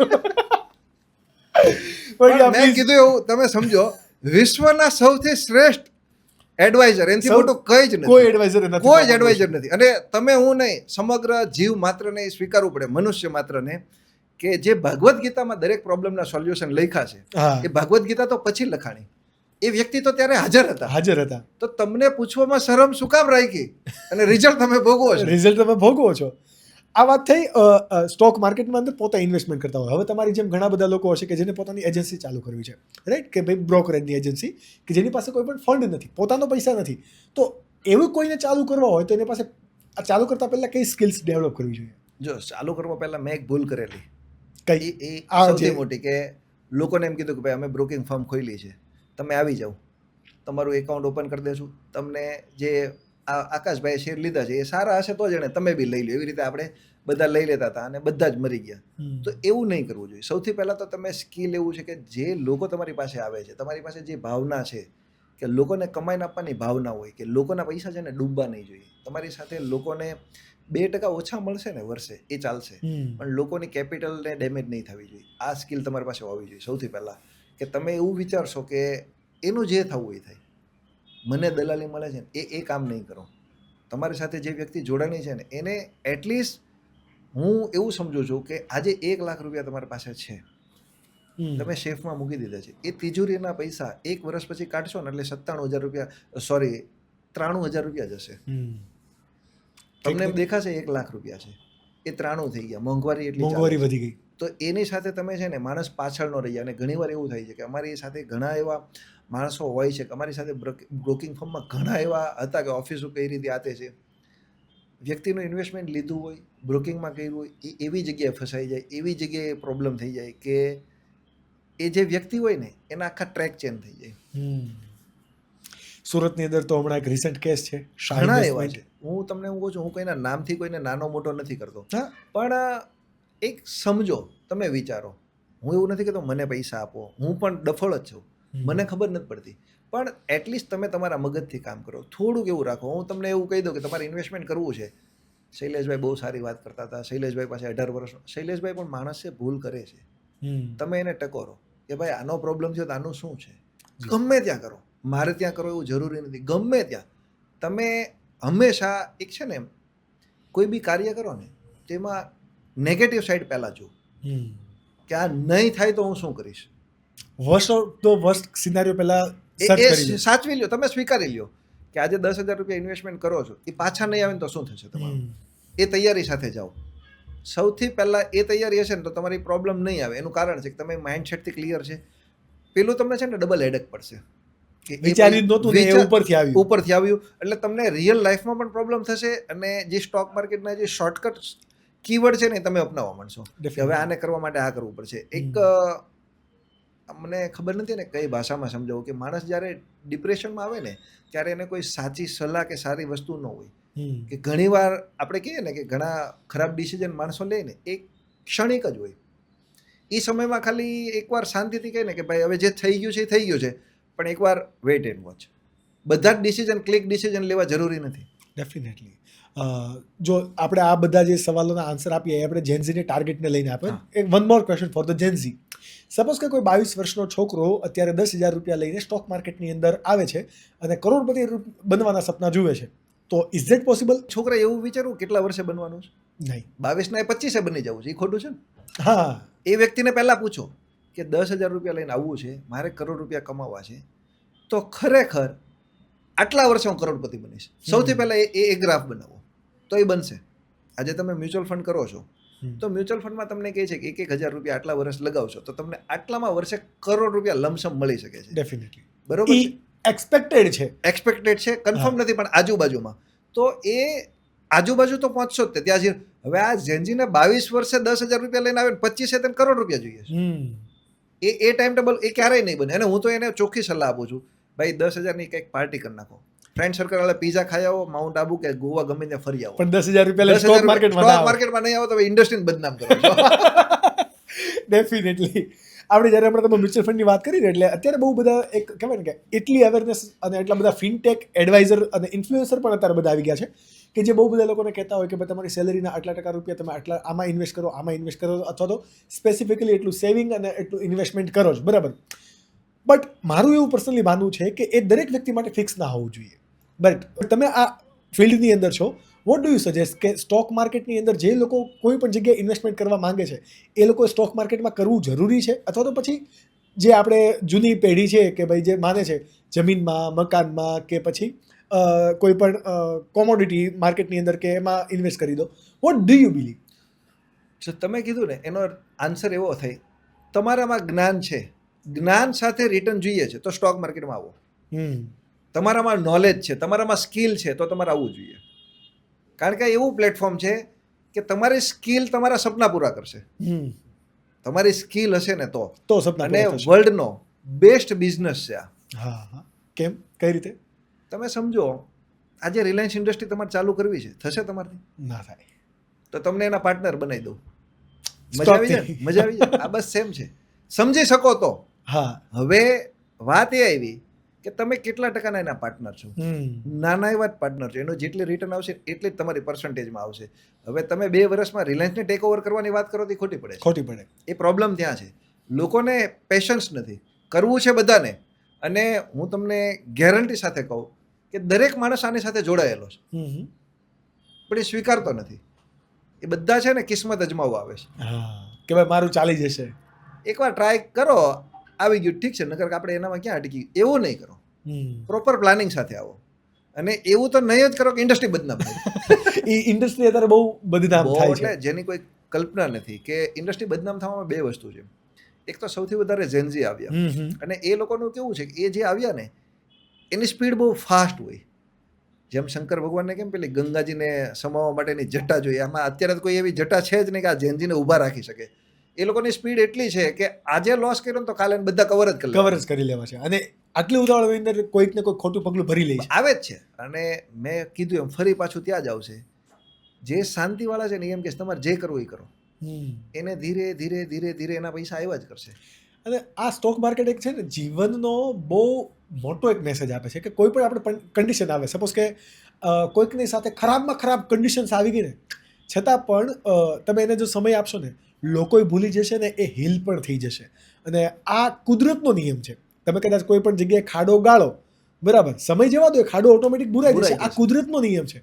તો કદાચ એ આપણા કરિયરની અંદર either it could B stock market અથવા કોઈ પણ ફિલ્ડ હોય, પણ બરોબર છે, અને સમય આપશો તો એ આ સોલ્વ થઈ જશે. બરોબર છે. જ્યારે આપણે કોઈ પણ ફાઇનાન્સ અથવા તો ફાઇનાન્શિયલ ફ્રીડમની વાત કરતા હોઈએ ત્યારે આપણે રોબર્ટ કિયોસાકીનો તો યાદ કરવા જ પડે. કારણ કે એણે એક મસ્ત આપેલું કે ભાઈ SEBI, બરાબર, સેબી, એમાં સૌથી પહેલાં એમ્પ્લોય હોય, એમાંથી સેલ્ફ એમ્પ્લોય બને, એમાંથી બિઝનેસમેન બને ને ઇન્વેસ્ટર બને.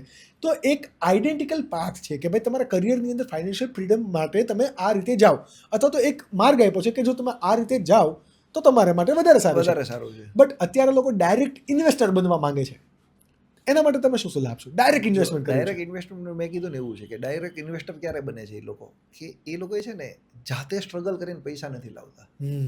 જેન્ઝી જે છે ને એના માટે આ જેન્ઝી આમાં બહુ નેગેટિવ થશે, કારણ કે એ કહેશે કે આ લોકો અમારી વાટ લગાવવા ઊભા થયા છે. ના, પણ જેન્ઝીના સારા પોઈન્ટ પણ છે, છેલ્લે સુધી જોજો. એનું કારણ છે આજે એમના ફાધરને એ લોકો કહે છે કે અમને કંઈક XYZ એમાઉન્ટ આપો, અમે લાઈફમાં કંઈક કરવા માગીએ છીએ. અને એ હોવું પણ જોઈએ કે એમને થોડીક ફ્રીડમ આપો કે જે આપણા ફાધરે સ્ટ્રગલ કર્યું છે ને એ આપણા ભાગમાં નથી આવ્યું. આજે આપણે થોડાક સુખી સંપન્ન છીએ તો આપણે આપણા છોકરાઓને એમ કહેશું કે ભાઈ એક એમાઉન્ટથી તમે ધંધો ચાલુ કરો, જેથી કરીને તમારે એક ઝીરો લેવલે તમારે સ્ટ્રગલ નહીં કરવી જોઈએ. એ અમુક એમાઉન્ટ આપે છે, પણ જેનઝી સીધા ઇન્વેસ્ટમેન્ટમાં આવે છે ને એટલે પૈસાની એને વેલ્યુ નથી. એ લોકો શું છે કે કમ્પાઉન્ડિંગમાં નથી માનતા. આજે આ ફિલ્ડ તમે એવી છે કે સિમ્પલ ભાષામાં સોનાનું ઈંડું આપતી મરઘી છે, પણ એ રોજ એક જ આપશે. દરરોજ નહીં આપે ને દરરોજની લાલચ રાખશો તો મરઘી પતી જશે. મરઘી પતી જશે. એ સોનાનું ઈંડું એના ટાઈમે એક જ આપે છે. અને તમે એવું વિચારશો કે આ મરઘીને મારી નાખીને અંદરથી બધા ઈંડા લઈ લે તો એ પતી ગયું, રોજનો કેસ પૂરો થઈ ગયો છે. એવું નહીં કરી શકે. એવું નહીં કરી શકાય. એટલે તમે એને ટાઈમ આપો, શાંતિથી ચાલવાનું છે. આ સ્ટોક માર્કેટ એક એવો ધંધો છે, ક્યારેય બંધ નહીં થાય, ક્યારેય નહીં થાય. હું તમને સરળ ભાષામાં સમજાવું ને તો મને એક બહુ સારી વ્યક્તિએ કીધું હતું કે સ્ટોક માર્કેટ છે ને એ મેદાન છે. મેદાન ક્યારેય ન થાકે, પ્લેયર જ થાકે. જી, મેદાન તો અડીખમ જ મેદાન અડીખમ જ રહે. સ્ટોક માર્કેટ અડીખમ જ રહેશે, પ્લેયરો થાકશે. તમે નથી, હું છું, મારી પછી બીજો છે, બીજા પછી ત્રીજો છે. અને આપણે આ એક્ઝામ્પલ ઉપરથી લઈ પડશે કે જેમ કે હર્ષદ મહેતા એક સમય બહુ મોટું નામ હતું, બરાબર, પછી રાકેશ ઝુનઝુનવાલા બહુ મોટું નામ હતું, એ નથી, છતાં સ્ટોક માર્કેટ છે. અને આવનાર સમયમાં બીજા એવા 50 ઊભા થશે ડેફિનેટલી. એની જગ્યા બીજા લોકો લેશે જ તે. આજે રાકેશ ઝુનઝુનવાળા છે તો રાકેશ ઝુનઝુનવાળાની જગ્યા બીજા લોકો લેશે જ તે. ડેફિનેટલી. આજે સ્ટોક માર્કેટમાં એવું નથી કે તો સ્ટોક માર્કેટમાં બહુ સારા વ્યક્તિ અને સારી રીતે વેલસેટ અને સારી લાઈફસ્ટાઈલથી જીવે છે, પણ એ લોકોનો માઇનસ પોઈન્ટ નથી, એ લોકોનો પ્લસ પોઈન્ટ છે કે એ લોકો માર્કેટિંગ નથી કરતા. આજે આપણે 100 રૂપિયાના શેર લઈએ, 100 રૂપિયા કમાઈએ છીએ ને તો આપણે આખા બિલ્ડિંગમાં, આખા કેમ્પસમાં બધે જ કહીએ છીએ કે સ્ટોક માર્કેટનું જ કરાય. આમાં આજે મેં 100 લગાવ્યા હતા ને 200 થઈ ગયા. અને નેગેટિવ આપણે માર્કેટિંગ કરીએ છીએ કે ભાઈ આજે તો આવું થઈ ગયું, એ પહેલા કહેવા જઈએ છીએ. કારણ કે આપણે કહેવાય ને કે આપણે એક કલ્ચર બનાવી લીધું છે કે ભાઈ આપણે પૈસા કમાતા હોય તો લોકોને કહેવાનું નહીં. એટલે એ લોકો એવું કહે છે કે ભાઈ છે, આજે આવ્યા છે કાલે જશે, પણ મોરલ ઓફ ધ સ્ટોરી સરવાળે તમારે PNL શું આવે છે તમે સમજશો. ભાઈ હું તમને કહું ને, મારી પાસે એવા વ્યક્તિઓ આવે છે જે 5 મિત્ર આપણે ઊભા હોય ને તો તમે એમ કહો કે શૈલેષભાઈ સ્ટોક માર્કેટમાં હું એટલા પૈસા તોડ્યા છે ને કે મારે તો બંધ કરી દેવું છે. ફૂલ ફોકસ આપણા ધંધામાં જ લગાવવાનું, બીજે ક્યાંય વિચારવાનું. તો બીજા 4 સાથે ઊભા શું કે ખબર, મેં કીધું તું આ કરાય જ નહીં. હવે પણ તને શોખ હતો ને, આ ફિલ્ડ જ નકામી છે. આપણે તો જેદુના ધંધામાં આવ્યા ને તેદુને એની સામું જોયું જ નથી. આ 4 જણા આવી સલાહ આપતા હોય. પછી જેવા આપણે થોડાક અલગ થાય ને એટલે પાછળ આવે, શૈલેષભાઈ પોર્ટફોલિયો મારો જોઈ લો ને, મારી પાસે આ થોડાક શેર પડ્યા છે. એટલે આપણે એમ કહીએ કે હમણાં આકાશભાઈ એ કહેવાનું નથી ભાઈ, આ થઈ ગયું છોડો ને. શું કામ એવું કરો છો ભાઈ, શું કામ એવું કરો છો? છે તો છે ભાઈ, તમે એમાં બધે હોશિયાર સાબિત થવું જરૂરી નથી. તમે ઘણી જગ્યાએ તમે એવું સ્વીકારી લો કે ભાઈ આપણે ટ્રાય કરી હતી પણ એમાં થોડોક આ પ્રોબ્લેમ આવ્યો છે, હવે આમાંથી બહાર નીકળવાનો રસ્તો શું છે? તમે એક દેશી ભાષામાં તમને ફરી એક્ઝામ્પલ આપું. તમે ગૂગલ ઉપર ક્યાંક જાઓ છો, વચ્ચે તમે રોકાઈ ગયા, નેટ વહી ગયું, તો તમે શું કહેશો? ક્યાંક તો પૂછશો ને કે ભાઈ હવે મારે ડાબુ જવું, કોઈક વ્યક્તિનો સહારો લેશો. તો સેમ આમાં એવું છે ભાઈ, તમે એવું વિચારો કે તમારું નોલેજ પતી ગયું છે તો કોઈકનો સહારો લઈ લો ને. અને એના માટે તો લોકો એડવાઇઝર્સને હોય છે, સારા એડવાઇઝરો માર્કેટમાં ઘણા છે. જ્યારે એડવાઇઝર્સની વાત આવે ને ત્યારે મેં એક આ ટ્રેન્ડ જોયો છે કે ભાઈ જે એડવાઇઝર આપે ને ટિપ્સ પાછળ બહુ બધા લોકો ભાગતા હોય, બરાબર. તમે શું બિલીવ કરો છો, ટિપ્સ પાછળ ભાગવું જોઈએ કોઈ એડવાઇઝરની કે પછી જાતે એનાલિસિસ કરીને? શા માટે ટિપ્સ પાછળ નહીં જવાનું? એ પણ તો કોઈ એનાલિસિસ માયકાંગલા બનાવે છે. એક દિવસ તો તમારે એ જ પ્રોબ્લેમ આવશે ને. ટિપ્સ એટલે મારી દેશી ભાષામાં એવું છે, આ ટેબલ ઉપર 100 રૂપિયા પડ્યા છે, હું એમ કે આકાશભાઈ મારે નથી જોતા, તમે લઈ લો. કેમ ભાઈ મારે નથી જોતા? પૈસા તો બધાને જરૂર છે ને, હું તમને શું કામ આપું છું? ટિપ્સનું શોર્ટકટ એટલું જ છે કે તમને જે વસ્તુ લેવાનું કહે છે તો એ લોકો શું કામ નથી લેતા? પોતે જો લઈ લે તો પોતે જ નીકળી જાય એમ છે. પણ આ તો એવું છે કે ભાઈ તમે લઈ લો, મને મારા ભાગના આપી દો, તમારું જે થવું હોય થાય. જ્યારે કોઈ પણ સક્સેસફુલ લોકો હોય ને એનો પોર્ટફોલિયો મેનેજ કરવાનો ટ્રાય કરે, જ્યારે આ ફાઇનાન્શિયલ એડવાઇઝર્સ અથવા તો જે કંઈ પણ ઇન્ફ્લુએન્સર્સ છે તો એ લોકો જે સારા લોકો હોય ને એનો પોર્ટફોલિયો દેખાડતા હોય. ઘણા લોકો એવું કે જો આ બધા લોકોએ આ વસ્તુ કરે છે, જસ્ટ એને કોપી પેસ્ટ કરીએ. સો is that good strategy for a short time or long time? એને ફોલો કરવામાં એવું છે, સારા વ્યક્તિને ફોલો કરવી જરૂરી છે અને એ સારું છે, પણ એમાંથી તમે છે ને ટ્રેક ચૂકી નહીં જતા. એ જોજો, જ્યારે સ્ટોક માર્કેટની દુનિયા એવી છે, કોઈ બી માણસ માત્ર આવે ને તો ઇન્વેસ્ટમેન્ટ કરવા આવે છે. XYZ વ્યક્તિ, માણસ માત્ર, અને પછી એમાં એટલા ઘૂસી જાય છે ને કે એને ફૂલ ટાઈમ એને કરી નાખે છે, બધો ધંધો બંધ કરી દો. એટલે કોન્ફિડન્ટ અને ઓવર કોન્ફિડન્ટ બહુ નજીક છે, એ ન થઈ જાય, એ એક જોવું જોઈએ. એક્ઝેક્ટલી. બહુ બધા લોકો ઇન્વેસ્ટમેન્ટ સ્ટોક માર્કેટનું કરતાં ધીરે ધીરે કહેવાય ને કે જેમ તમને લાલચ જગાડે અથવા તો જેમ તમારી પાસે સમય વધે એ પ્રમાણે લોકો ઇન્ટ્રાડે કરતા હોય, ઘણી વખત લોકો ડેટા ટ્રેડિંગ કરતા હોય. બહુ બધા અત્યારે ટાઈપ્સ થઈ ગયા છે. ઘણા લોકો USDTની અંદર વર્કઆઉટ કરે છે, ઘણા ઇન્ટરનેશનલ સ્ટોક માર્કેટની અંદર વર્કઆઉટ કરે છે. મારે આ બધા જ પાસાને વન બાય વન સમજવા છે તમારા પાસેથી. લેટ્સ સે કે હું જ જેન્ઝી છું કે જેને કોઈ સ્ટોક માર્કેટનું ખબર નથી પડતી, એને સ્ટોક માર્કેટની આ જે થિયોરી છે, વર્ટિકલ્સ છે, એને સમજવા હોય તો મારે વન બાય વન સમજવું છે. What is stock market, alpha મતલબ ઇન્ટ્રાડે ટ્રેડિંગ અને કોને કરવું જોઈએ વગેરે વગેરે. એ મારે ડેપ્થની અંદર જવું છે જો જઈ શકે તો. જઈ શકે. તમે જે વન બાય વન કહો છો ને, સૌથી પહેલાં મારા મગજ પ્રમાણે જે વ્યક્તિઓ આજે ઇન્ટ્રાડે અને એ બધું આવે છે ને, એ કેવી વસ્તુ છે, એક તમને ઓપોર્ચ્યુનિટી મળે છે, એ રોજ નથી મળવાની. જે સારા ઇન્વેસ્ટરો છે ને એ લોકો છે ને, એક તમે કોઈ બી બિઝનેસ હોય કે કોઈ બી વસ્તુ હોય ને, એમાં 365 દિવસ સેમ નહીં હોય. તો અમુક સિનારીઓમાં અમુક વર્થ કેશમાં તમને એવું મળી જાય છે કે ભાઈ તમે ઇન્વેસ્ટમેન્ટનું બહુ લોંગ જર્ની વિચારી હતી, પણ તમે જે રિટર્ન વિચાર્યું હતું ને એ રિટર્ન તમને બહુ શોર્ટ ટાઈમમાં મળી જાય છે. તો એને તમે ગ્રંથિ તમારા મગજમાં બાંધી લો કે હું રોજ આ જ પેટર્નથી કામ કરીશ ને, તો એ ત્યાં ખોટી પડશે. બીજું તમે એવું કીધું છે કે ઘણા માણસો એવી રીતે આવે છે કે ડેલ્ટા હેજિંગ છે કે ઓપ્શન હેજિંગ છે, ગાતે છે, એ દરેક વસ્તુ એની જગ્યાએ રાઈટ છે, પણ તમારા બકેટમાં એ બેસે છે. તમે સૌથી પહેલાં એ વિચારો, આજે તમે ડેલ્ટા હેજિંગ કરો છો, તમે બહુ સક્સેસ છો, તમારી કેપેસિટી અલગ છે, તમારું એમાં દિમાગ સ્માર્ટ ચાલે છે, તો એમાં મારથી નહીં થાય. તો એ જોઈને માર નહીં કરવું જોઈએ. મતલબ કોઈના બંગલા જોઈને આપણા બંગલા બાળવાના નથી. પછી બીજા નંબરમાં આજે ઇન્ટરનેશનલ ટ્રેડિંગમાં હું તમને કહ્યું, તમે એમ કહેશો કે USDTમાં નાતે કરે છે, મને નથી ખબર આની પોઝિટિવ ઇફેક્ટ થાય કે નેગેટિવ. હવે ગવર્મેન્ટ ચોખ્ખું એમ કહે છે કે આ અનલીગલ છે, આમાં અમારી કોઈ નથી, તો તમારે એ કરવું જ કરવું શા માટે જોઈએ? હું એનો તો ટૂંકો ટચ જ આન્સર આપીશ કે તમારે જેમાં ગવર્મેન્ટ, તમે આ તો સિમ્પલ વસ્તુ છે, ગવર્મેન્ટના ગુનેગાર શું કામ બનો છો? ઇલીગલ વસ્તુ છે તે તમે શા માટે? તમે તમારામાં સ્કિલ છે, તમારામાં નોલેજ છે, તો તમે ઇન્ડિયન માર્કેટ ક્યાં નાનું છે? તો આમાં બધાને મોસ્ટ વેલકમ છે. બટ USDT લોકો અત્યારે જે ટ્રાય કરે છે એ કરવાનું કારણ શું, શા માટે લોકો કરે? એ મને પણ નથી સમજાતું. કારણ કે મારા મગજ બારું એ છે કે ઇન્ડિયામાં આટલી મોટી ઓપોર્ચ્યુનિટી છે, આજે ઇન્ડિયામાં વસ્તુ છે, તો તમારે વર્લ્ડમાં જવાની જરૂર શું છે? બહારના લોકો અહીંયા આવે છે, બહારના લોકોને અહીંયા દેખાય છે, તમારે બહાર જવું છે, ઇન્વેસ્ટમેન્ટ અહીંયા કરવું છે, FII ને ઇન્વેસ્ટમેન્ટ કરવા માટે અહીંયા આવવું છે. વર્લ્ડની સારી બહારની ઇન્વેસ્ટમેન્ટ કંપનીઓ છે, જે વસ્તુ છે એને ઇન્ડિયા દેખાય છે કે ઇન્ડિયા ઉભરતો સિતારો છે, ઇન્ડિયા આ છે, ઇન્ડિયા મને નથી ખબર સારું છે ખરાબ છે, આપણે એટલા અર્થશાસ્ત્રી નથી, પણ હું એમ કહું છું સારા માણસની કોપી પેસ્ટ કરો ને, કે જે વ્યક્તિ સારી છે એની કોપી પેસ્ટ કરો તો એટલીસ્ટ તમારા રોટલા નીકળી જશે. ડેફિનેટલી.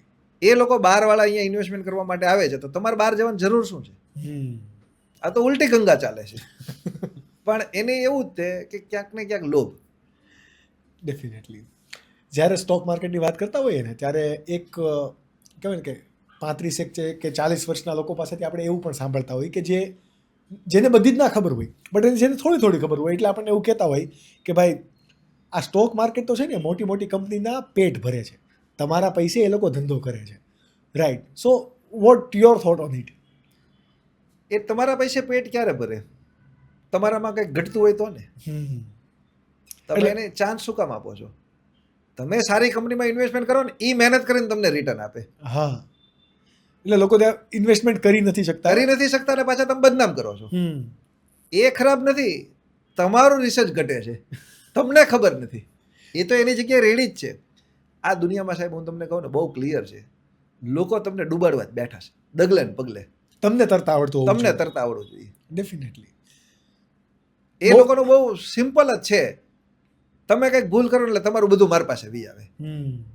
હવે તમારે વિચારવાનું ભૂલ કરવાની છે કે નથી કરવાની. બહુ બધા લોકો એવા હોય કે ભાઈ મારે ટ્રેડિંગ અથવા તો ઇન્વેસ્ટમેન્ટ નથી કરવું, ટ્રેડિંગ નથી કરવું, એની અંદર ઇન્ટ્રાડે વગેરે કાંઈ નથી કરવું, જસ્ટ મારે IPO જ અટેન્ડ કરવા છે. અને ઘણા બધા એવા લોકો હોય કે IPO આપીને પૈસા મૂકી રાખે. જો કદાચ કોઈને IPOમાં ઇન્વેસ્ટમેન્ટ કરવું છે તો એના માટે શું રાઈટ સ્ટ્રેટેજી હોવી જોઈએ કે ભાઈ ક્યારે IPOમાં ઇન્વેસ્ટ કરવું?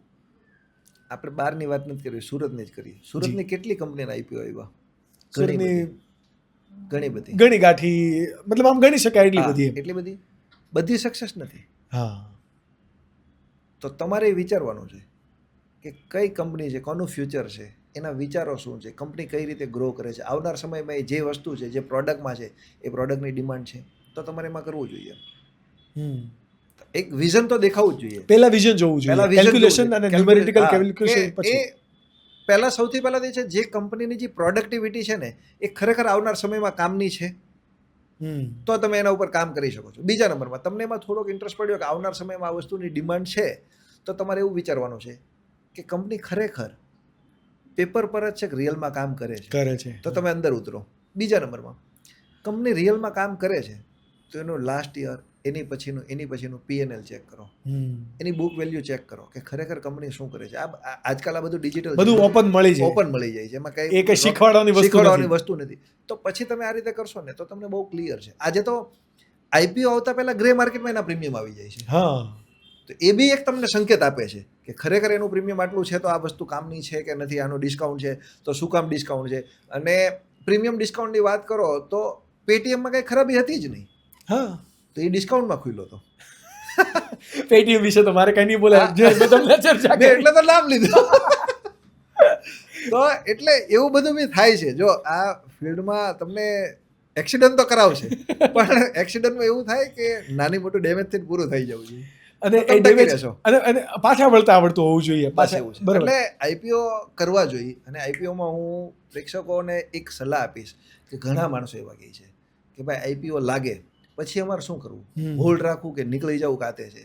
તો એમાં નવા જેટલા ઇન્વેસ્ટરો છે ને એને હું એક જ સલાહ આપીશ. એક એક્ઝામ્પલ, તમે 50,000નો IPO ભર્યો, તમને 15,000ના IPO લાગ્યા છે, તો તમે સૌથી પહેલા એમાં 15,000 રૂપિયા કાઢી લો, મૂડી કાઢી લો. જે છે ને પ્રોફિટનું રાખો, જેથી કરીને તમને છે ને દુઃખ નહીં થાય. અને બીજા નંબરમાં કે તમારે બીજા IPO ભરવા માટે તમારી પાસે કેપિટલ રહેશે. પછી તમે આજે કોઈ શેર સારો લાગે છે એમાંથી તમે નીકળતા જ નથી, તો પછી પાછા IPO કેમ ભરશો? તો તમે ત્યાં તમારી ક્રાઇટેરિયા ચૂકી જશો. પૈસા જ્યાંથી હશે ને લાવીને આમાં જ નાખશો. ડેફિનેટલી એ નહીં ભૂલ કરો. સ્ટોક માર્કેટની અંદર ઇન્વેસ્ટમેન્ટ કરવું હોય ત્યારે બહુ બધા લોકો એક સેફ ઓપ્શન વિચારે કે ભાઈ SIP through, mutual fund through હું કંઈ પણ વસ્તુ કરું. ગઈકાલે જે હું ભારત પાકિસ્તાનની ક્રિકેટ મેચ જોતો હતો, એટલે મને આ પોડકાસ્ટ કરવો હતો, એટલે મેં ત્યારે આ વિચાર કર્યો હતો કે ભાઈ રોહિત શર્માના બધા લોકો મ્યુચ્યુઅલ ફંડનું એટલું માર્કેટિંગ કરે છે, તો સ્ટોક માર્કેટનું કોઈ એટલું બધું માર્કેટિંગ કેમ નથી થતું? Part of the curiosity. એક એવું છે કે ડાયરેક્ટ સ્ટોક માર્કેટમાં આવવું ને એ બહુ ક્લિયર છે કે સેબીના આંકડા પણ છે કે 100માંથી 90થી 85 લોકો નુકસાન કરે છે. આ જેટલું ઇઝી આપણે હમણાં પોડકાસ્ટમાં બોલી જાય ને એટલું ઇઝી પણ નથી. તો લોકો પાસે સૌથી પહેલાં તો એટલો સમય નથી. બીજા નંબરમાં જ્યારે એ લોકો આ કામ કરે છે ને ત્યારે એક XYZ એમાઉન્ટ એને ઇન્વેસ્ટમેન્ટ કરવી છે ને, તો એ ત્યારે માની લો એની પાછળ ટાઈમ કાઢશે, પણ પછી એને મેનેજ કરવા માટેનો ટાઈમ નથી. આજે તમે એમ કીધું કે કાલે તમે મેચ જોતા હતા, હવે તમને એક એમ લાગ્યું કે ભાઈ મારે 1 લાખ રૂપિયા ઇન્વેસ્ટમેન્ટ કરવા છે, તો તમે 2 કલાક R&D કરીને સારી કંપની ગોતી લેશો, બધું મહેનત કરી લીધી. 6 મહિના 8 મહિના પછી પાછું તમારી પાસે એની પાસે 2 કલાક આપવાના નથી. તો મ્યુચ્યુઅલ ફંડ સ્પેશિયલ એના એક્સપર્ટ્સ લોકો બેસાડેલા છે કે ભાઈ તમારે આ જ પ્રેક્ટિસ છે, તમારે આ જ કરવાનું છે, તો એ બહુ પ્રોપર રીતે કરી શકે છે. અને ડાયરેક્ટ તમને એનો બેનિફિટ દેખાય છે કે લોકો સારી રીતે લઈ શક્યા છે. કે આજે તમે સમજો કે એક કોઈ બી વ્યક્તિને 7-8% જે FD નો ઓપ્શન હતો એનાથી 5-7 વર્ષ હોય તો લમસમ 12-15% રિટર્ન માટે મ્યુચ્યુઅલ ફંડમાં જઈ શકે છે. અને એ પ્રૂવ થયું છે કે સારું એવું રિટર્ન મળે છે. અત્યાર સુધી તો પ્રૂવ થયું છે. ફ્યુચરમાં શું થાય મને તમને નથી ખબર, પણ તો એ સારી વસ્તુ છે. તો જો તમારી પાસે એટલો ટાઈમ નહીં હોય તો એ કરવું જોઈએ. અને એ લોકો એક સારી અવેરનેસ માટે જ કહે છે કે ભાઈ તમે ડાયરેક્ટ જો નોલેજ નથી અને તમે પૈસા તમારા લોસ કરો છો એની કરતાં તો આ સેફ રસ્તો અપનાવો, જેથી કરીને તમે ટકી શકશો. અત્યારે બહુ બધા એવા સુરતની અંદર આપણે જેમ કે સુરતને વારે ટાર્ગેટ એટલા માટે કરીએ છીએ, ચલો લેટ્સ સે કે ગુજરાતમાં બહુ બધા લોકો અત્યારે એવા છે કે જે રીતે તમે બ્રોકરેજનો બિઝનેસ કરો છો, બરાબર, સ્ટોક માર્કેટની અંદર, અને બહુ મોટો પોર્ટફોલિયો મેનેજ કરો છો, તો આ રીતે બહુ બધા લોકો સ્ટાર્ટ કરવા માંગે છે. મારે તમારી જર્ની, તમે જે આ એજન્સી સ્ટાર્ટ કરી, ચેલેન્જીસને આ બધા વસ્તુ જોયા, મારે 2020 પછીની મારે તમારી જર્ની સમજવી છે. એટલા માટે કારણ કે 2020 પછી આઈ બિલીવ કે કોરોના પછી સિનારીઓ બદલાઈ ગયો છે. હા, પરફેક્ટ, રાઈટ. તો શું કોરોના પછી સ્ટોક માર્કેટની અંદર શું ચેન્જીસ આવ્યો મોટો? જો કોરોના પહેલાં છે ને જે ઇન્વેસ્ટમેન્ટ આવતું હતું ને એ કેવું છે કે એક ઘરમાં જવાબદાર વ્યક્તિ પાસેથી જ ઇન્વેસ્ટમેન્ટ આવતું હતું કે જે કી પર્સન હોય કે એમ કહી દે છે કે આ ઇન્વેસ્ટમેન્ટ કરવાનો છે એટલે વાર્તા પતી ગઈ. હવે ઇન્વેસ્ટમેન્ટ જે આવે છે ને એમાં તમારે 10 જગ્યાએ જવાબ આપવાના છે. આજે જે છોકરા ઇન્વેસ્ટમેન્ટ કરે છે ને, તો આપણે તમારે વિચારવાનું છે કે આને ઉપર નીચે થશે ને તો ફાધરને જવાબ આપવાનો છે, એમના ભાઈને પણ જવાબ આપવાનો છે, બહુ સારું હશે તો એમના વાઈફને પણ જવાબ આપવાનો છે.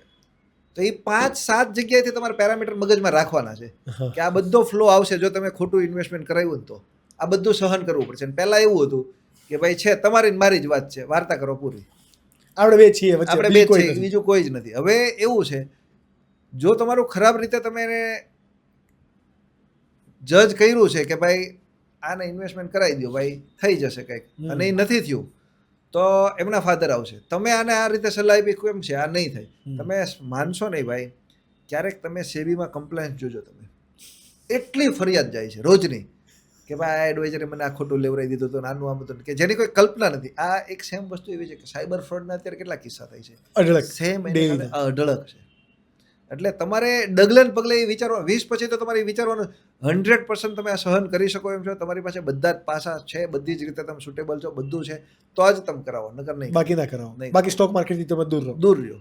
કારણ કે જો તમારાથી નથી થતું તો તમે દૂર રહ્યો, કારણ કે આજે નહીં તો કાલે એક્સિડન્ટ કરવાનું છે, અને એ રિઝલ્ટ બહુ ભયંકર આવશે. અને હું તો એમ કહું છું કે આ ફિલ્ડ એવી છે કે આપણે કોઈને કહેવાય નહીં, સાલું જો 2-4-5 વર્ષમાં છોકરો ટકી જાય ને બીજો ધંધોય નહીં ફાવે. કારણ કે પૈસા એટલા જોઈ લીધા, એને પૈસાની વેલ્યુ નાની થઈ જશે. આજે સ્ટોક માર્કેટમાં કારણ કે યુનિટ નથી લગાવવાનું, બોલવાનું જ છે, 100, 200, 300 એટલે સીધું ડબલ થઈ ગયું, 2x, 3x, 4x, 5x. બીજા ધંધામાં એવું છે કે તમારે કામ કરવું હોય ને તો એને ડબલ કરવા માટે 1 વર્ષ લાગે. એક ફેક્ટરી નહીં બીજી ફેક્ટરી કરવી તો જગ્યા લેવી પડે, કન્સ્ટ્રક્શન કરવું પડે, ટાઈમ દેવો પડે. આમાં એવું કાંઈ જ નથી, આમાં એવું કાંઈ જ નથી. અને જ્યારે કહેવાય ને કે જેમ કે અમે લોકો પણ એક કંપની બિલ્ડ કરીએ છીએ, તો એ એક્સપિરિયન્સની મજા છે. એક્સપિરિયન્સ એમાં નથી મળવાનો, જે એમાં કહેવાય કે એન્ડ્રોજન ને આ બધા હોર્મોન્સ આપણા અપ્સ એન્ડ ડાઉન્સ થાય ને, એ એમાં નથી મળવાના. એમાં 2 વસ્તુ છે કે સ્ટોક માર્કેટ છે ને, એ બહુ સિમ્પલ ભાષામાં કહું ને તો એક મારો મિત્ર હતો, એ સિગરેટ પીતો હતો.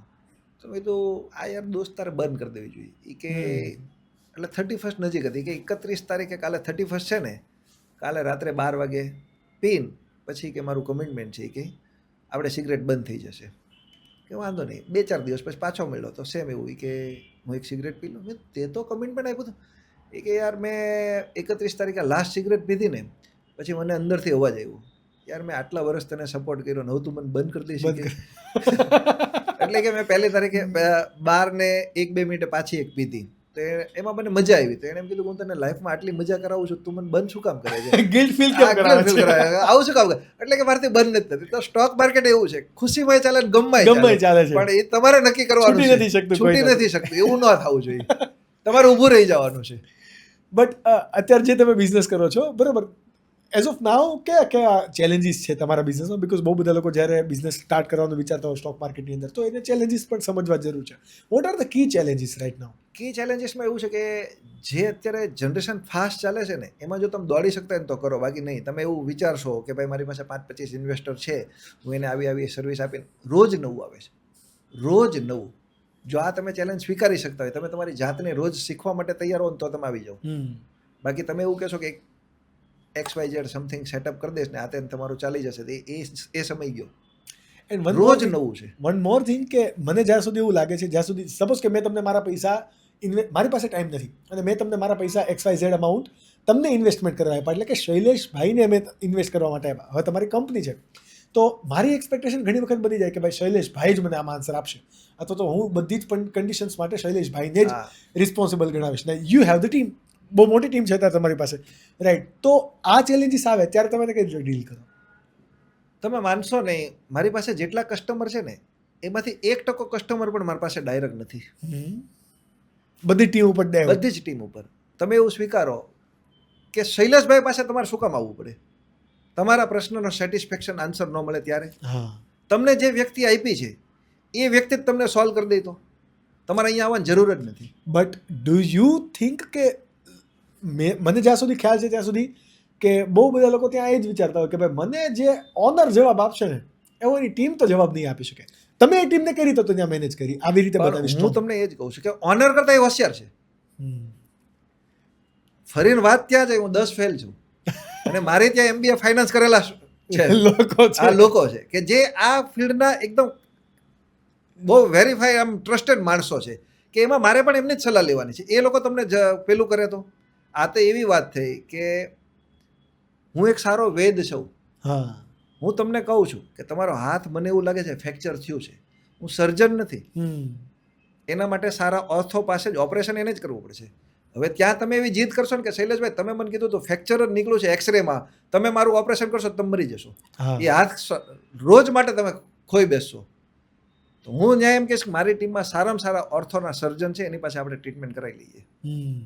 અને એ તમને ત્યાં સુધી ટ્રીટમેન્ટ કરીને આપશે કે હાથમાં આટલી ક્રેક છે, આ ક્રેકને આ રીતે આપણે કવર કરશું, આટલા દિવસમાં રિકવરી આવશે, આટલી દવા આવશે અને તમને લાઈફ ટાઈમ પછી આ પ્રોબ્લેમમાંથી સોલ્યુશન મળી જશે. મારી પાસે તમે આશા રાખશો ને તો એટલું જ કહીશ, આમાં હાથ ભાંગો એવું લાગે છે, હવે એ આગળનું તો જોઈ લેશું. તો હવે તમે શું આમાં રસ્તો લેશો? સર્જરી ત્યાં કરાવશો કે મારી પાસે કરાવશો? જ્યાં સોલ્યુશન મળવાનું છે ત્યાં. સિમ્પલ. મારી ટીમ આ થોટ પ્રોસેસથી જ મારી ઓફિસ ચાલે છે. અને તમે માનશો નહીં, હું કોઈ જ કરતા કોઈ વર્ક નથી કરતો. એના માટેથી જ આપણે આજે 3 વાગે મળવાનું હતું તો પણ ફ્રી થઈ ગયા છે કે હું કોઈ જ કામ નથી કરતો, પણ હું કામ એવી રીતે કરું છું કે જે એના એક્સપર્ટ છે ને એની પાસે કરાવો, જે બેસ્ટ છે એની પાસે કરાવો. આપણે બેસ્ટ તો છે જ નહીં. બટ અમારા પોડકાસ્ટની અંદર ઇન જનરલી છે ને એન્ટરપ્રેન્યોરશિપ ઉપર વધારે વાત થતી હોય, બરાબર? ત્યારે મને આ ટોપિક વધારે એટલા માટે ફેસિનેટિંગ લાગે છે. તમે 10th ફેલ છો ને આટલા બધા લોકોની ટીમ બનાવેલી છે. How did you crack this? કે ભાઈ તમે તો કે ભાઈ MBA નથી, તમારી પાસે તો એ નેટવર્ક પણ નહોતું, તો તમે આ ટીમ કઈ રીતે આવડી મોટી ડેવલપ કરી? તમે બધું આજ મને સ્ટાફમાં કેવરાઈ દેશો કે સાહેબને ખબર નથી પડતી, એવું મારા સ્ટાફમાં સાબિત કરાવવું જ છે તમારે? નહીં, બટ હું આમાંથી સ્ટાફને પણ ઇન્સ્પિરેશન આપીશ કે ભાઈ આ કઈ રીતે જર્ની ચાલુ થઈ છે અને કઈ રીતે મેનેજ થાય છે. હવે તમે જે પૂછો છો ને, હું બહુ ક્લિયર વસ્તુ કહું, તમારી ઇન્ડસ્ટ્રીના એક્ઝામ્પલ ઉપરથી કહું છું. તમે મને એક વિડીયો એડિટિંગ કરીને આપ્યો, મેં વિડીયો તમારા જ કોમ્પિટિટર છે એમને મોકલો કે જો તો ભાઈ મેં મારા વિચારથી આવો વિડીયો બનાવ્યો છે, આમાં શું શું ભૂલ છે, એટલે કંઈક તો ભૂલ કાઢશે. એ ભૂલ હું તમને કહી દઈશ કે ભાઈ આમાં આ ભૂલ છે. તમને શું લાગશે? શૈલેષભાઈ હોશિયાર છે, ભૂલ ગોતીને આવ્યા. પણ શૈલેષભાઈ જુગાડ તો કર્યો ને. બસ એ જુગાડ છે. શૈલેષભાઈ આ તો જુગાડ કર્યો ને. બસ આ જ જુગાડથી ચાલે છે કે મારે જે એક વ્યક્તિની જરૂર છે ત્યાં હું 2 રાખું છું. એ બંને વ્યક્તિને સામે સામે નથી આવવાનું. ઓકે, મારું જે કાર્ય કર્યું છે ને એમાં ભૂલ ગોતીને આપો અને તમે મને વસ્તુ આપો. તમે મને આપશો એટલે હું કહી દઈશ ભાઈ આ વસ્તુ છે, આ પ્રોપર છે, નથી ભાઈ આ ચેન્જીસ તને કેમ ન દેખાડો, બીજી વ્યક્તિને દેખાડો. એટલે બીજી વાર ધ્યાન રાખશે કે સાહેબ પાસે કોઈક એવું એનાલિસિસ છે કે આપણું ધ્યાન રાખે છે. અને પેલો વ્યક્તિ એ જ રાખશે કે આ રોજ નવું કંઈક ગોતીને આવે છે. અને આટલા બધા લોકોની ટીમ આમાં સચવાઈ જાય છે. ખરેખર મારી ટીમ છે એમાં 50%ની જ જરૂર છે, પણ 50% મારા અંગત સ્વાર્થ માટે છે કે આપણને નથી ખબર પડતી ટકી રહેવા માટે કે માર્કેટમાં રોજ નવું તો આપવાનું ને. ડેફિનેટલી. મારી પાસે જે ટીમ છે ને એમાં 15 વ્યક્તિ તો એવી છે કે 15 વ્યક્તિને ખાલી ટ્રાવેલ જ કરવાનું છે.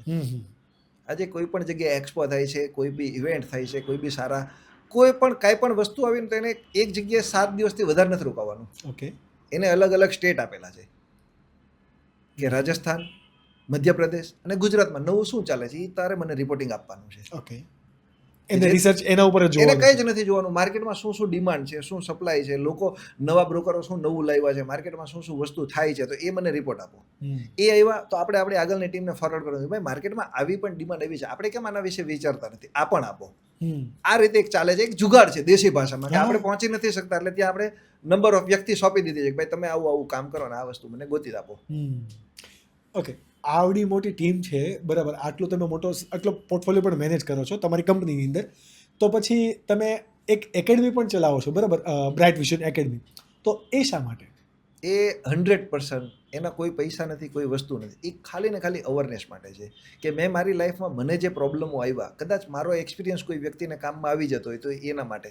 એ કદાચ તમે મારું પેજ જોશો ને તો એમાં એક રીલ્સ ઉપર 25,000 થી લઈને 35-40,000 મેસેજ આવેલા છે. અચ્છા, મેસેજ આવેલા છે કે અમને આનો આન્સર આપો, અમને આનું આ કરો. તો મને એવું લાગે છે કે હવે આપણે જે કામ કરીએ છીએ ને એમાં એની કોઈ એવી કોસ્ટ નથી, પણ કોઈક વ્યક્તિનું સારું કામ થાય છે તો એક આંગળી ચિંધાનું પૂન લેવાની વાત છે એમાંથી. નહીં, અને આ એ જરૂરી છે કદાચ. હું તો મને ઇન્ડસ્ટ્રીએ જો હું તો તમને બહુ ક્લિયર કહું, બ્રાઇટ વિઝન ચલાવવાનું એક જ વસ્તુ છે, ઇન્ડસ્ટ્રીએ મને બહુ બધું આપ્યું છે.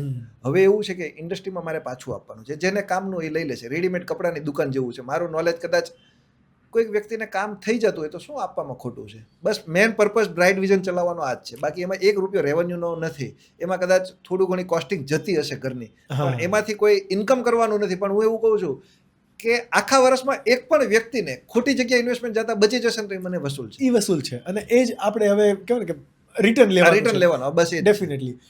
અત્યારે બધી જ વસ્તુ ડિજિટલ થઈ ગઈ છે, રાઈટ? સ્ટોક માર્કેટ હોય, તમારા પૈસા હોય, કે પછી તમે કંઈ પણ વસ્તુ કરો, બેન્કિંગ પણ હોય.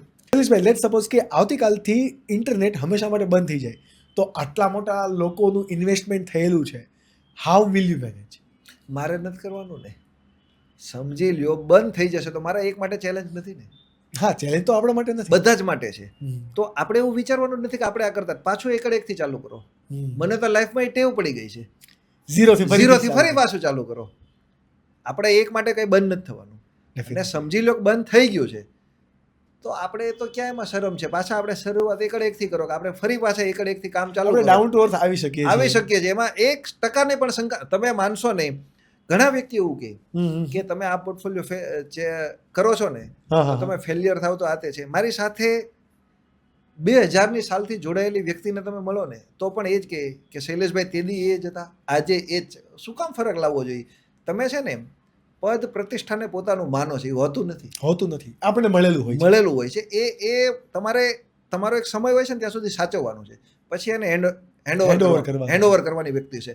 તમે જેથી તમારી લાઈફમાં એવું કરશો ને કે હેન્ડઓવર કરવા માટે તૈયાર થઈ જશો ને તો કોઈ પ્રોબ્લેમ છે જ નહીં. હા, ત્યાં સુધી આપણને લાગે છે કે આપણે બધું કરીએ ત્યાં સુધી બધી પરેશાની છે. જ્યારે આપણે બધું ઉપરવાળા ઉપર છોડી દઈએ અથવા તો કોઈ પણ કુદરતને કે કોઈ અન્ય પરિસ્થિતિ ઉપર જ્યારે છોડી દઈએ તો ગિલ્ટ પણ નથી રહેવાનું, બ્લેમ પણ નથી એમ રહેવાનું. જ. અને મારી ઓફિસમાં આજની તારીખમાં પંચિંગ નથી.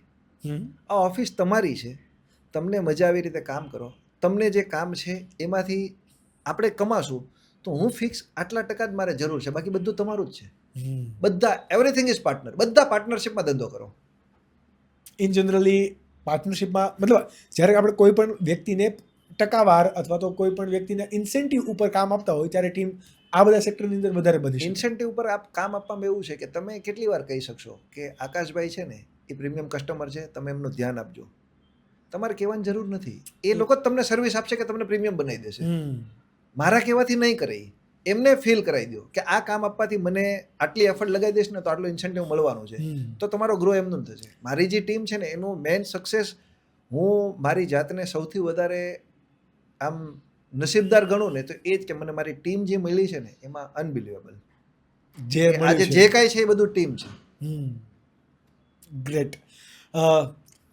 ધીરે ધીરે આપણે પોડકાસ્ટને કન્ક્લુડ ઉપર લઈને જઈએ. ઇન જનરલી આપણે કોઈ પણ ઇમ્પોર્ટ એક્સપોર્ટનો પોડકાસ્ટ કે પછી ફાઇનાન્સનો પણ પોડકાસ્ટ કરતા હોય ને ત્યારે બે લોકો હોય, વ્યુઅર્સમાં પણ બે લોકો હોય.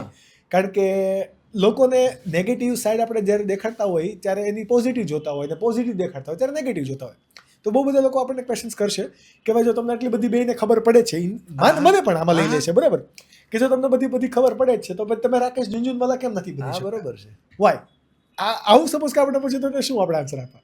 સિમ્પલ વસ્તુ છે. મેં હમણાં પહેલાં કીધું હતું તમને, રાકેશ ઝુંઝુનવાલા બનવા માટે રાકેશ ઝુંઝુનવાલાની જર્ની તમે ચેક કરી? એને કેટલા સ્ટ્રગલ કર્યા હતા. મેં એક વિડીયોમાં સાંભળેલું છે. રાકેશ ઝુંઝુનવાલાની વાઇફ એને પૂછતી હતી, રાકેશ અપને ઘર એસી કબ लगेगा? રાકેશ અપને ઘર એસી કબ लगेगा?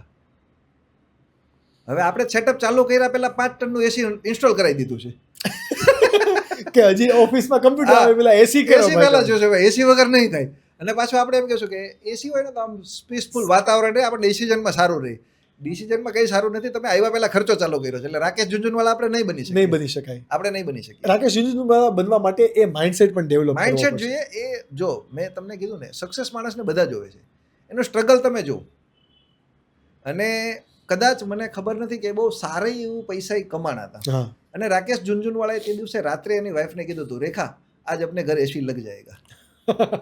પૈસા આટલા બધા કમાયા પછી એ તે દિવસે મને XYZ એમાઉન્ટ નથી ખબર, પણ એ સારી એવી અમાઉન્ટ કમાણા હતા. ત્યારે એણે ખાલી એટલું કીધું હતું કે રાકેશ ઝુંઝુનવાલા, રેખા અપને ઘર એસી લગ જાયેગા. બીજું એક એક્ઝામ્પલ તમને આપું કે આ ફિલ્ડનો સૌથી મોટી વ્યક્તિ હોય તો વોરેન બફેટ છે.